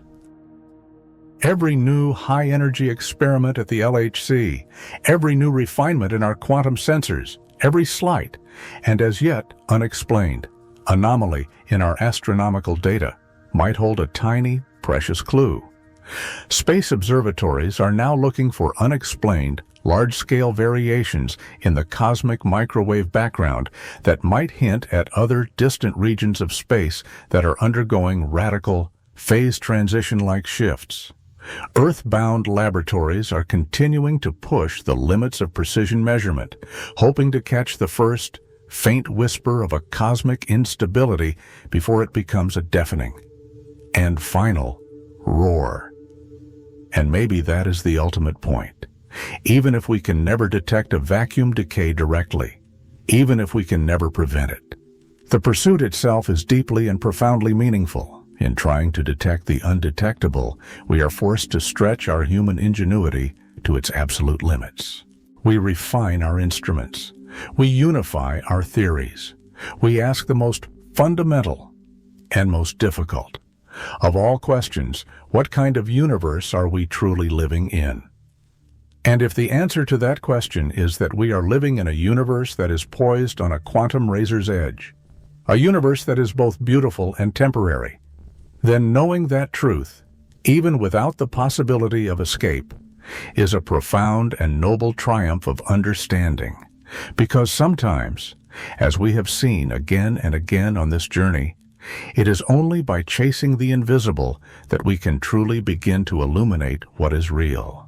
The story of our quest to understand the quantum world began not with a bang, but with a whisper, a series of strange and seemingly disconnected experimental results observed at the turn of the 20th century, a subtle but persistent hum of weirdness that the elegant clockwork universe of classical physics could not explain. There was the problem of black body radiation, the strange way that hot objects emit light. There was the photoelectric effect, the bizarre fact that light seems to behave not like a wave, but like a stream of discrete particles when it strikes a metal surface. The universe, it seemed, was not playing by Newton's rules. Into this state of growing confusion stepped a generation of brilliant and often reluctant revolutionaries, men like Max Planck, who first proposed the idea of the quantum, a discrete packet of energy, as a desperate mathematical trick to make his equations work. And Albert Einstein, who in his miracle year of 1905 not only laid the foundations for his theory of relativity, but also took Planck's quantum idea seriously, using it to provide a brilliant and simple explanation for the photoelectric effect, an achievement that would eventually win him the Nobel Prize. But it was the Danish physicist Niels Bohr who, in 1913, took the first truly radical step into the new quantum reality. His model of the atom, with its strange and ad hoc rules about electrons jumping between discrete, quantized energy levels, was the first serious gesture towards a truth that would soon upend our entire understanding of nature, that reality, at its very core, is not continuous, but discrete, not certain, but probabilistic. Bohr's ideas were shocking and deeply unsettling at the time. They seemed to violate the most basic principles of classical physics. but they worked. They could explain the specific, discrete colors of light emitted by different atoms, a puzzle that had baffled scientists for decades. But the new quantum theory did not come without a deep and often bitter philosophical debate. The early pioneers of the quantum world were not a unified, happy band of revolutionaries. They were a group of brilliant and often fiercely individualistic thinkers who argued passionately about the very meaning of the strange, new reality they were uncovering. Einstein, despite having been one of the theory's founding fathers, could never bring himself to accept its most radical implications. His famous and often quoted line, "God does not play dice with the universe," was a direct and heartfelt rebuke to the inherent, irreducible randomness and probability that lay at the heart of the new quantum mechanics. For Einstein, a complete theory of nature had to be a deterministic one. Probability was a sign of our own ignorance, not a fundamental feature of reality itself. Bohr, the philosophical heart and soul of the quantum revolution, responded with his characteristic, gentle but firm, wisdom. Einstein, he is said to have calmly replied, "Stop telling God what to do." This philosophical battle, this deep disagreement about the very nature of reality, was not just a matter of rhetoric, it was a creative tension that would shape the course of physics for the next century. The quantum theory grew fast.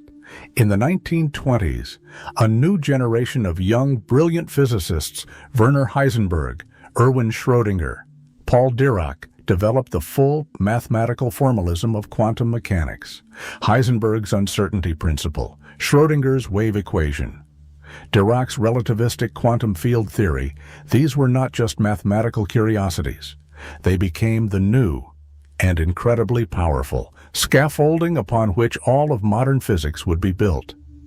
With these new tools, scientists began to realize the full and often bizarre implications of the quantum world. They learned that particles could also be waves, and that waves could also be particles. They learned that reality itself could be smeared out in a superposition of multiple and often contradictory possibilities, until the very act of a measurement collapsed it into a single, definite state. Quantum mechanics was not just a new theory anymore. It was the theory, the most accurate, the most powerful, and the most successful description of the physical world that humanity had ever devised. By the mid-20th century, the strange quantum zoo of fundamental particles began to expand at a rapid rate. Physicists, using powerful new particle accelerators, discovered a host of new and exotic creatures, the muon, a heavy cousin of the electron, the neutrino, a ghostly particle that can pass through the entire Earth without interacting, the pion, a particle that helps to bind the nucleus of an atom together, the old, tidy picture of the atom as a miniature solar system, with a nucleus of protons and neutrons orbited by electrons, was replaced by a much more complex and much more vibrant reality.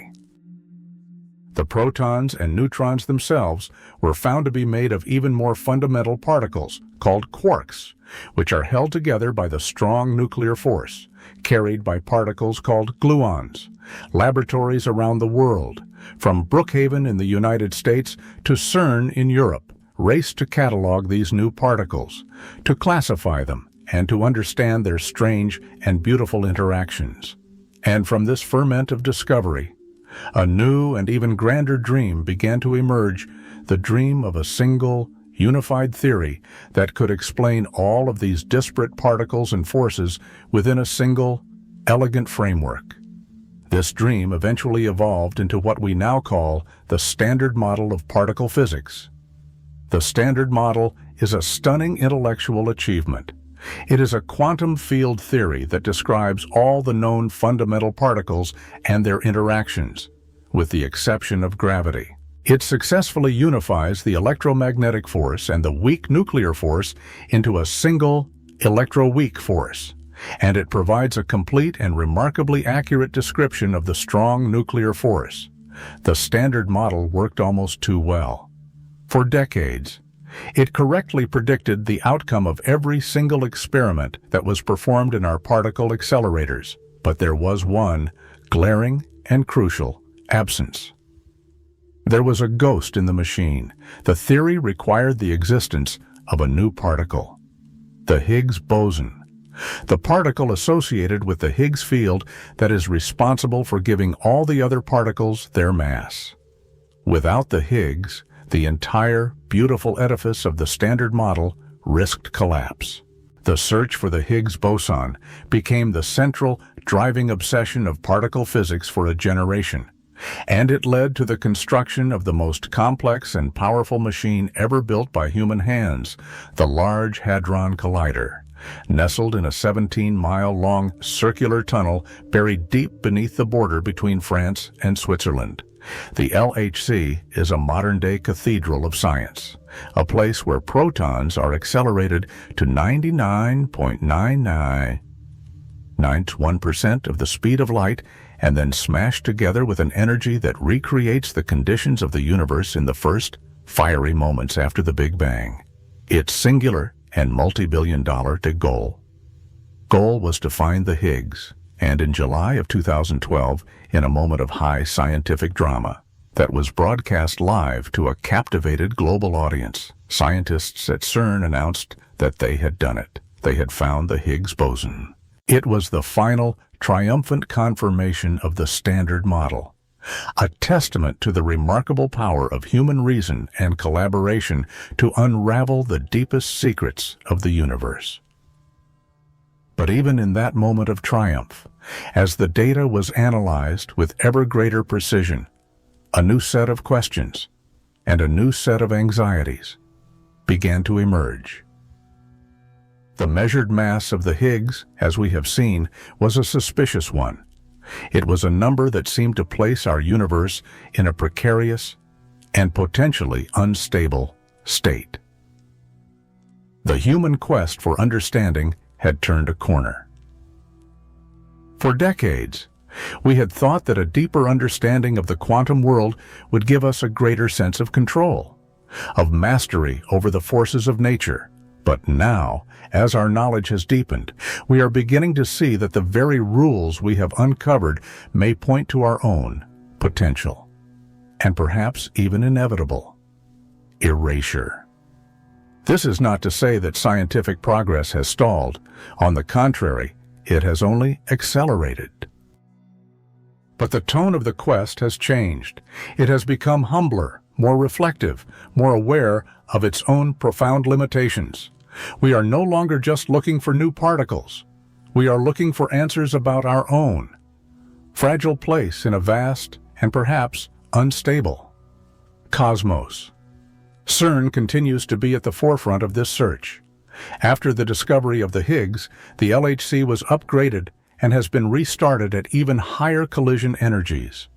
Scientists are now meticulously probing the properties of the Higgs field, searching for any sign of exotic decays, of hidden symmetries, of unexpected new particles that could hint at the new physics beyond the Standard Model that might be responsible for stabilizing our vacuum. The search for supersymmetry, for dark matter, for extra dimensions. Each of these theoretical ideas offers a potential path to a deeper understanding, but also opens up a new vista of profound and often unsettling questions. And the quest is not just happening at CERN. All around the globe, a new generation of quantum experiments is pushing the boundaries of our knowledge. At Fermilab in the United States, the Muon G2 experiment has recently delivered results that seem to show a small but persistent deviation from the predictions of the Standard Model, a tantalizing hint that there may be unknown forces or particles that are influencing the behavior of the muon at the quantum level. In Japan, vast underground neutrino observatories filled with thousands of tons of ultra-pure water are listening for the faintest, most ghostly whispers of the universe. the neutrinos that are produced in the heart of the sun and in distant, cataclysmic cosmic events. These ghost-like particles, which can change their flavor as they travel, may hold the key to understanding one of the deepest mysteries of all, why our universe is made of matter and not antimatter. And in laboratories from Canada to China, researchers are working with strange, new states of matter at temperatures just a fraction of a degree above absolute zero Bose-Einstein condensates, quantum lattices, entangled atomic clocks using these ultra-cold, highly controlled quantum systems to simulate the behavior of more complex and less accessible realities, from the interiors of neutron stars to the quantum foam of the early universe. Throughout all of this, from the chalkboard musings of Niels Bohr to the thunderous collision chambers of the LHC, a single golden thread binds every generation of quantum researchers: the insatiable and uniquely human need to know. We have cracked open the atom and found a vast, beautiful, and often terrifying cathedral of complexity. We have pushed our equations to their limits and found deep and seemingly irresolvable paradoxes. We have built machines that have allowed us to see the invisible, to touch the intangible, to measure the immeasurable. And now, as we stand at the very edge of what we know, we are faced with a truth that is both deeply humbling and profoundly beautiful. The more we learn, the less solid, the less certain, the less predictable our reality becomes. And yet, we continue to chase it. Not because we expect the universe to offer us any final, comforting reassurances, but because the search itself, the relentless, creative, and often courageous quest to understand, is what defines us. It is what makes us human. When the strange and beautiful laws of quantum mechanics begin to percolate from the arcane world of physics laboratories and into the wider culture, something remarkable happens. The cold, hard mathematics of the theory begins to melt, to transform, to acquire a new and more human meaning. The story of our universe, as told by quantum physics, is not just a scientific narrative. It has become a powerful and often profound cultural and philosophical one. It has begun to reshape the way we paint, the way we write, the way we dream. It is forcing us to ask, in new and more urgent ways, the oldest and most fundamental of all questions: what does it mean to exist? Quantum theory, by its very nature, is a theory of paradox. It tells us that the universe is not made of solid, definite certainties, but of shimmering, probabilistic waves of potential. It tells us that an object can be in many places at once, that a cat can be both alive and dead, that the very act of observation can change the nature of the reality being observed. These ideas, which were once the exclusive domain of a small community of theoretical physicists, have now infiltrated almost every facet of modern human creativity. Writers and artists have found in the quantum world a rich and fertile new landscape of metaphor. The Argentinian writer Jorge Luis Borges, in his fantastical labyrinthine stories, written decades before most people had even heard of the term, seemed to anticipate many of the core themes of the quantum worldview. His Garden of Forking Paths is a beautiful literary expression of the many worlds interpretation of quantum mechanics, a story of infinite, branching timelines. His Library of Babel is a vision of a universe that contains all possible information, a kind of cosmic wave function. Today's science fiction authors and screenwriters have embraced these quantum themes with a new and more explicit enthusiasm. Films like Everything Everywhere All at Once and television series like Dark have taken the bizarre, counterintuitive concepts of the multiverse, of collapsing realities, of nonlinear causality, and have used them to explore the deepest and most universal of human emotions: love, loss, regret, the search for meaning in a seemingly chaotic world. But the influence of the quantum worldview is not just limited to science fiction.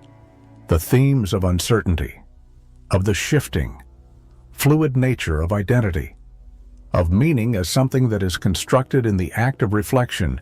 These are ideas that have found a deep resonance in all forms of modern art and literature. But perhaps nowhere is the cultural echo of the quantum revolution more profound than in the realm of philosophy. For centuries, Western philosophy was dominated by a deterministic and often mechanistic worldview. The great debate was between the freedom of the human will and the seemingly inexorable clockwork logic of a universe governed by fixed and predictable laws. The rise of quantum theory has exploded this old dichotomy. It has shown us that the universe, at its most fundamental level, may not be deterministic at all. It has an element of intrinsic, irreducible randomness, of spontaneity, of creativity. Reality does not unfold like a pre-written script. It unfolds like a poem with many possible and often surprising rhymes and rhythms, a poem whose meaning is not fixed, but is created in the very act of its reading. This has given a new and powerful language to the insights of existentialist thought. If our universe is, as the physics of the Higgs boson suggests, perched precariously in a false vacuum, if it could, at any moment, spontaneously tunnel into a lower energy state and wipe out everything we know in a silent, light-speed flash, then we are left with a disturbing, but also deeply liberating, idea. Nothing is promised. There is no cosmic guarantee of permanence, no underlying, eternal law that ensures our survival. This is a thought that resonates deeply with the philosophies of thinkers like Albert Camus and Jean-Paul Sartre, who argued that in a fundamentally absurd and meaningless universe, our only freedom and our only responsibility is to create our own meaning, to live with an authentic and courageous rebellion against the void. For some, this realization is a source of terror. For others, it is a call to live more fully, more vividly, more presently. If the cosmos itself is uncertain, if our reality is a fleeting, fragile miracle, then every moment of clarity, every experience of beauty, every act of connection becomes infinitely more precious. In this sense, the theory of vacuum decay is not just a story about our potential doom. It is a story about the improbable and beautiful gift of our now. Each breath we take, each beat of our heart, exists only because the universe, in its infinite quantum lottery, has, for this moment, chosen to let it be. And that is a kind of poetry in motion. The quantum worldview has also begun to create new and fascinating bridges with some of the world's ancient spiritual traditions. This is not a matter of a simple and often facile proof of ancient wisdom by modern science. It is a more subtle and more interesting resonance, a recognition that these two, very different, ways of knowing may be pointing towards the same, deep, underlying truths about the nature of reality. The idea of a non-local universe, the fact that two entangled particles can be connected across vast cosmic distances, seems almost mystical in its implications. It evokes the ancient spiritual notions of interconnectedness, of oneness, of the Indra's net of Buddhist philosophy, a cosmic web in which every jewel at every node reflects every other jewel.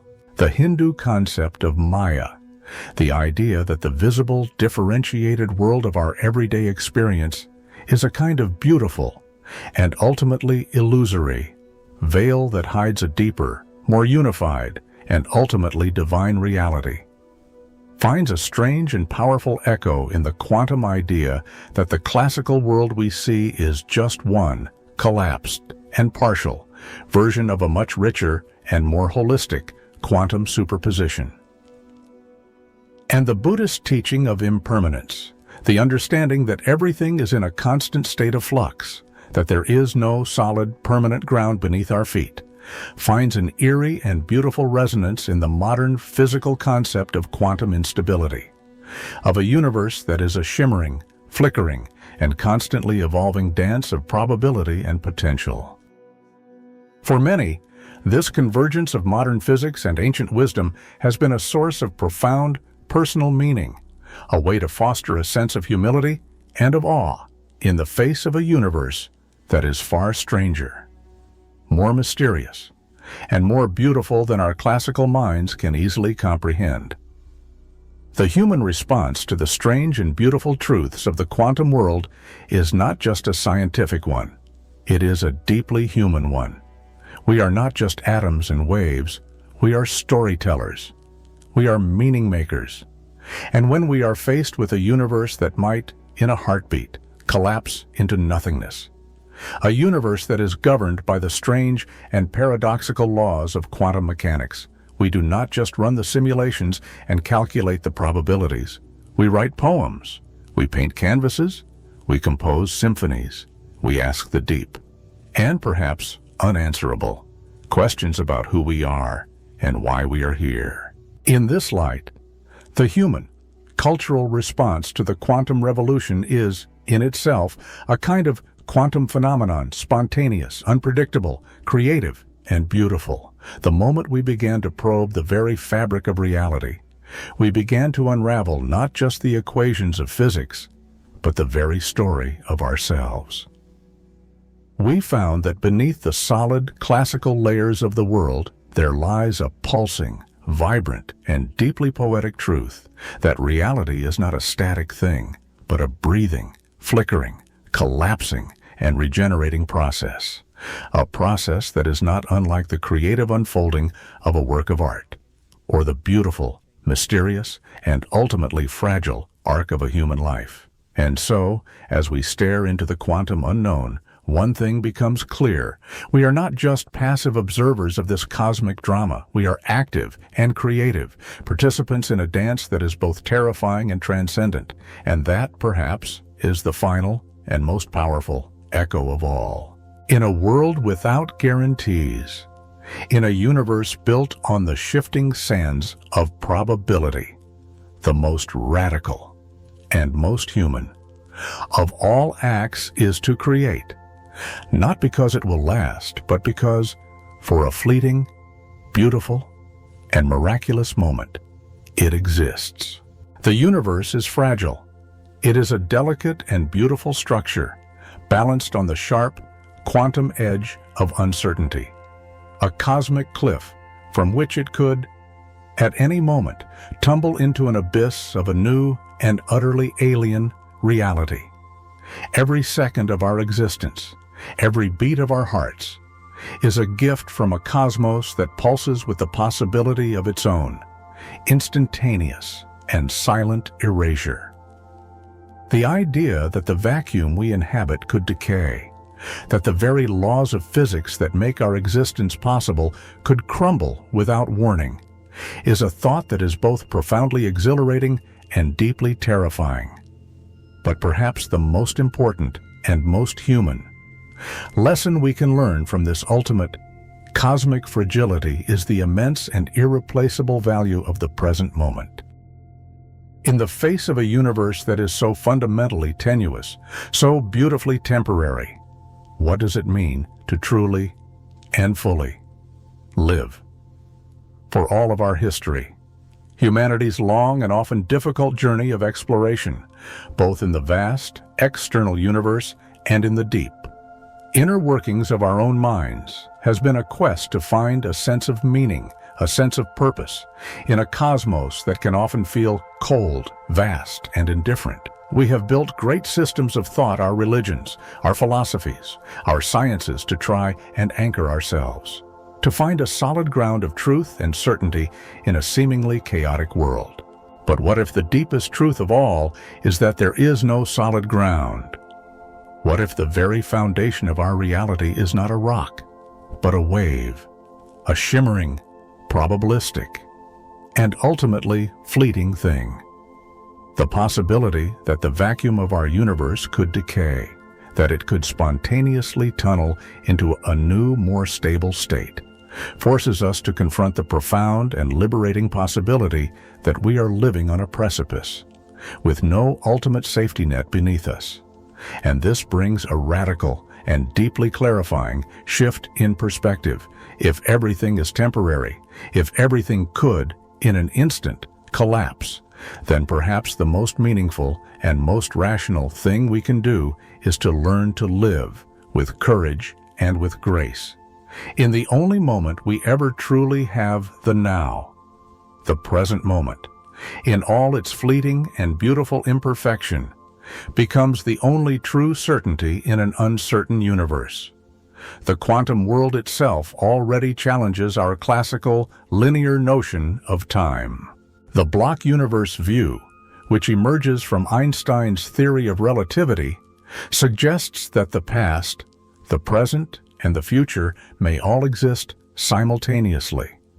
A frozen, four-dimensional landscape through which our consciousness seems to travel. In this view, our powerful, subjective feeling of the flow of time is a kind of illusion.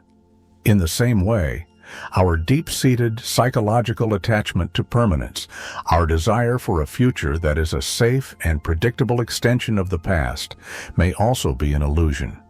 The present moment, the here and now, is all we ever truly have, and it is all we will ever have. The deep quantum fragility of the cosmos is a mirror that reflects back to us the deep existential fragility of our own individual lives. We are, each of us, living on the edge. Our existence is a temporary and beautiful flare in the vast, dark expanse of cosmic time, a fleeting arrangement of atoms that has, for a brief and miraculous moment, woken up and become aware of itself. From a broader cosmological perspective, the universe does not seem to care whether we live or die, whether we succeed or fail, whether we find love or are lost in solitude. But within the subjective and equally real scope of our own individual lives, these moments are all that matter. They matter precisely because they are all that we have. Our existence is a fragile and therefore precious gift. What then does it mean to live with this awareness? To know that we are not guaranteed anything, not our next breath, not our next love, not our next moment of success for some. This realization might lead to a sense of nihilism, of paralysis, of a feeling that if nothing is permanent, then nothing matters.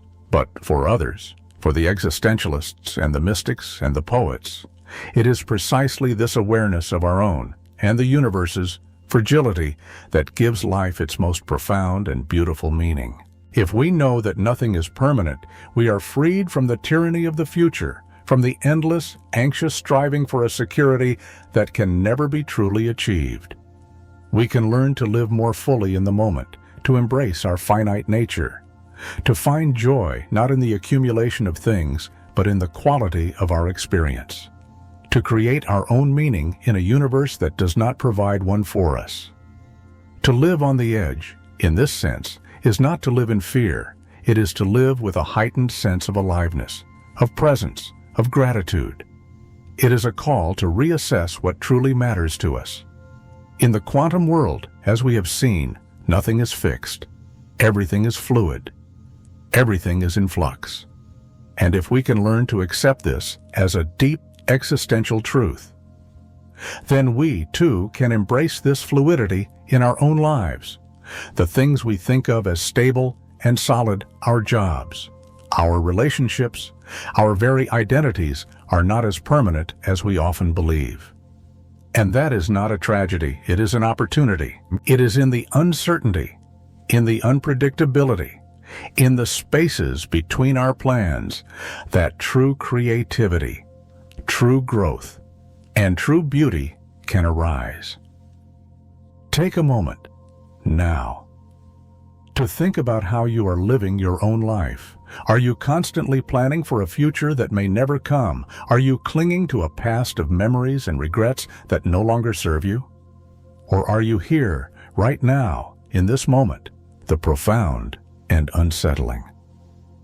Fragility of the cosmos is a powerful invitation to return to the present, to be fully and consciously aware of each fleeting and irreplaceable moment.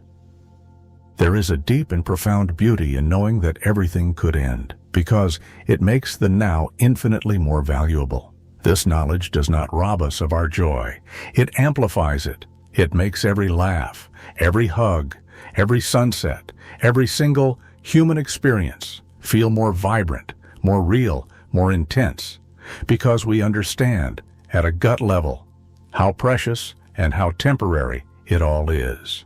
There is also something deeply and powerfully humbling in the realization that we live in a universe that could be destroyed by forces that are so far beyond our comprehension, let alone our control.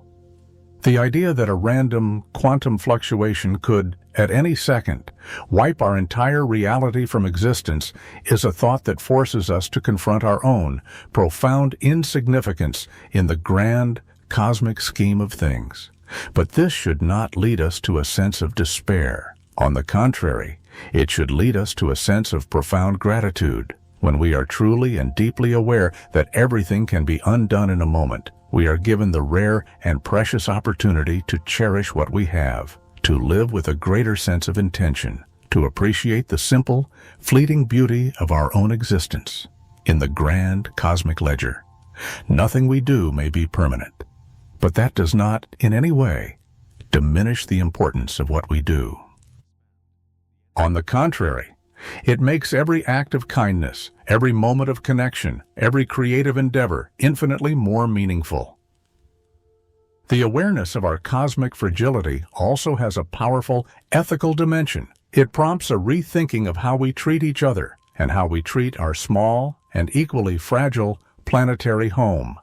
If the universe itself is so fundamentally uncertain, if our reality could disappear in the blink of a cosmic eye, then it becomes all the more important, all the more urgent, to be kind, to be compassionate, to build a world that is based on connection and on a shared sense of our own collective vulnerability. Life is short, yes, but it is also vast, and how we choose to spend our time, how we choose to relate to each other, is what defines the quality and the meaning of our existence. In a sense, the potential collapse of the quantum vacuum is not just a scientific concept, it is a powerful metaphor for our own personal experience of impermanence. We all face moments of uncertainty in our own lives, times when everything we know, everything we have built, seems to be on the very brink of collapse. But it is precisely in these moments of fragility, in these encounters with the void, that we find our greatest opportunities for growth, for transformation, for a new and more authentic way of being. The present moment, in all its fleeting and fragile glory, is where everything that truly matters happens. It is where we experience joy, where we experience pain, where we experience love, where we experience the full, rich, and beautiful spectrum of what it means to be human. And perhaps that is the greatest and most profound lesson that the strange and beautiful world of quantum theory can teach us, that the ultimate value of life is not to be found in its duration, but in its depth. And so, as we live our lives on the edge of this quantum precipice, let us not shrink from the uncertainty. Let us embrace it. Let us live fully and courageously in each and every moment, knowing that our time here is both exquisitely fragile and infinitely precious. We may be living on the edge, but that edge is where life truly happens. And in the final analysis, that may be the only certainty that is truly worth living for. As we have journeyed together through the strange, beautiful, and fragile fabric of our reality, as we have explored the deep, quantum uncertainties and the vast cosmic forces that govern our universe, one simple and yet profound truth stands out above all others. The present moment is the most precious, and perhaps the only thing we truly have. The universe may be poised on the brink of a catastrophic collapse. Reality itself may be a ticking time bomb, its fuse lit by the random, probabilistic nature of the quantum world. But in this very moment, right here, right now, We are alive. We exist. The sheer, overwhelming enormity of our universe, with its billions of galaxies, its vast, dark voids, and its mind-bending complexities, can often feel dwarfing, a source of existential anxiety.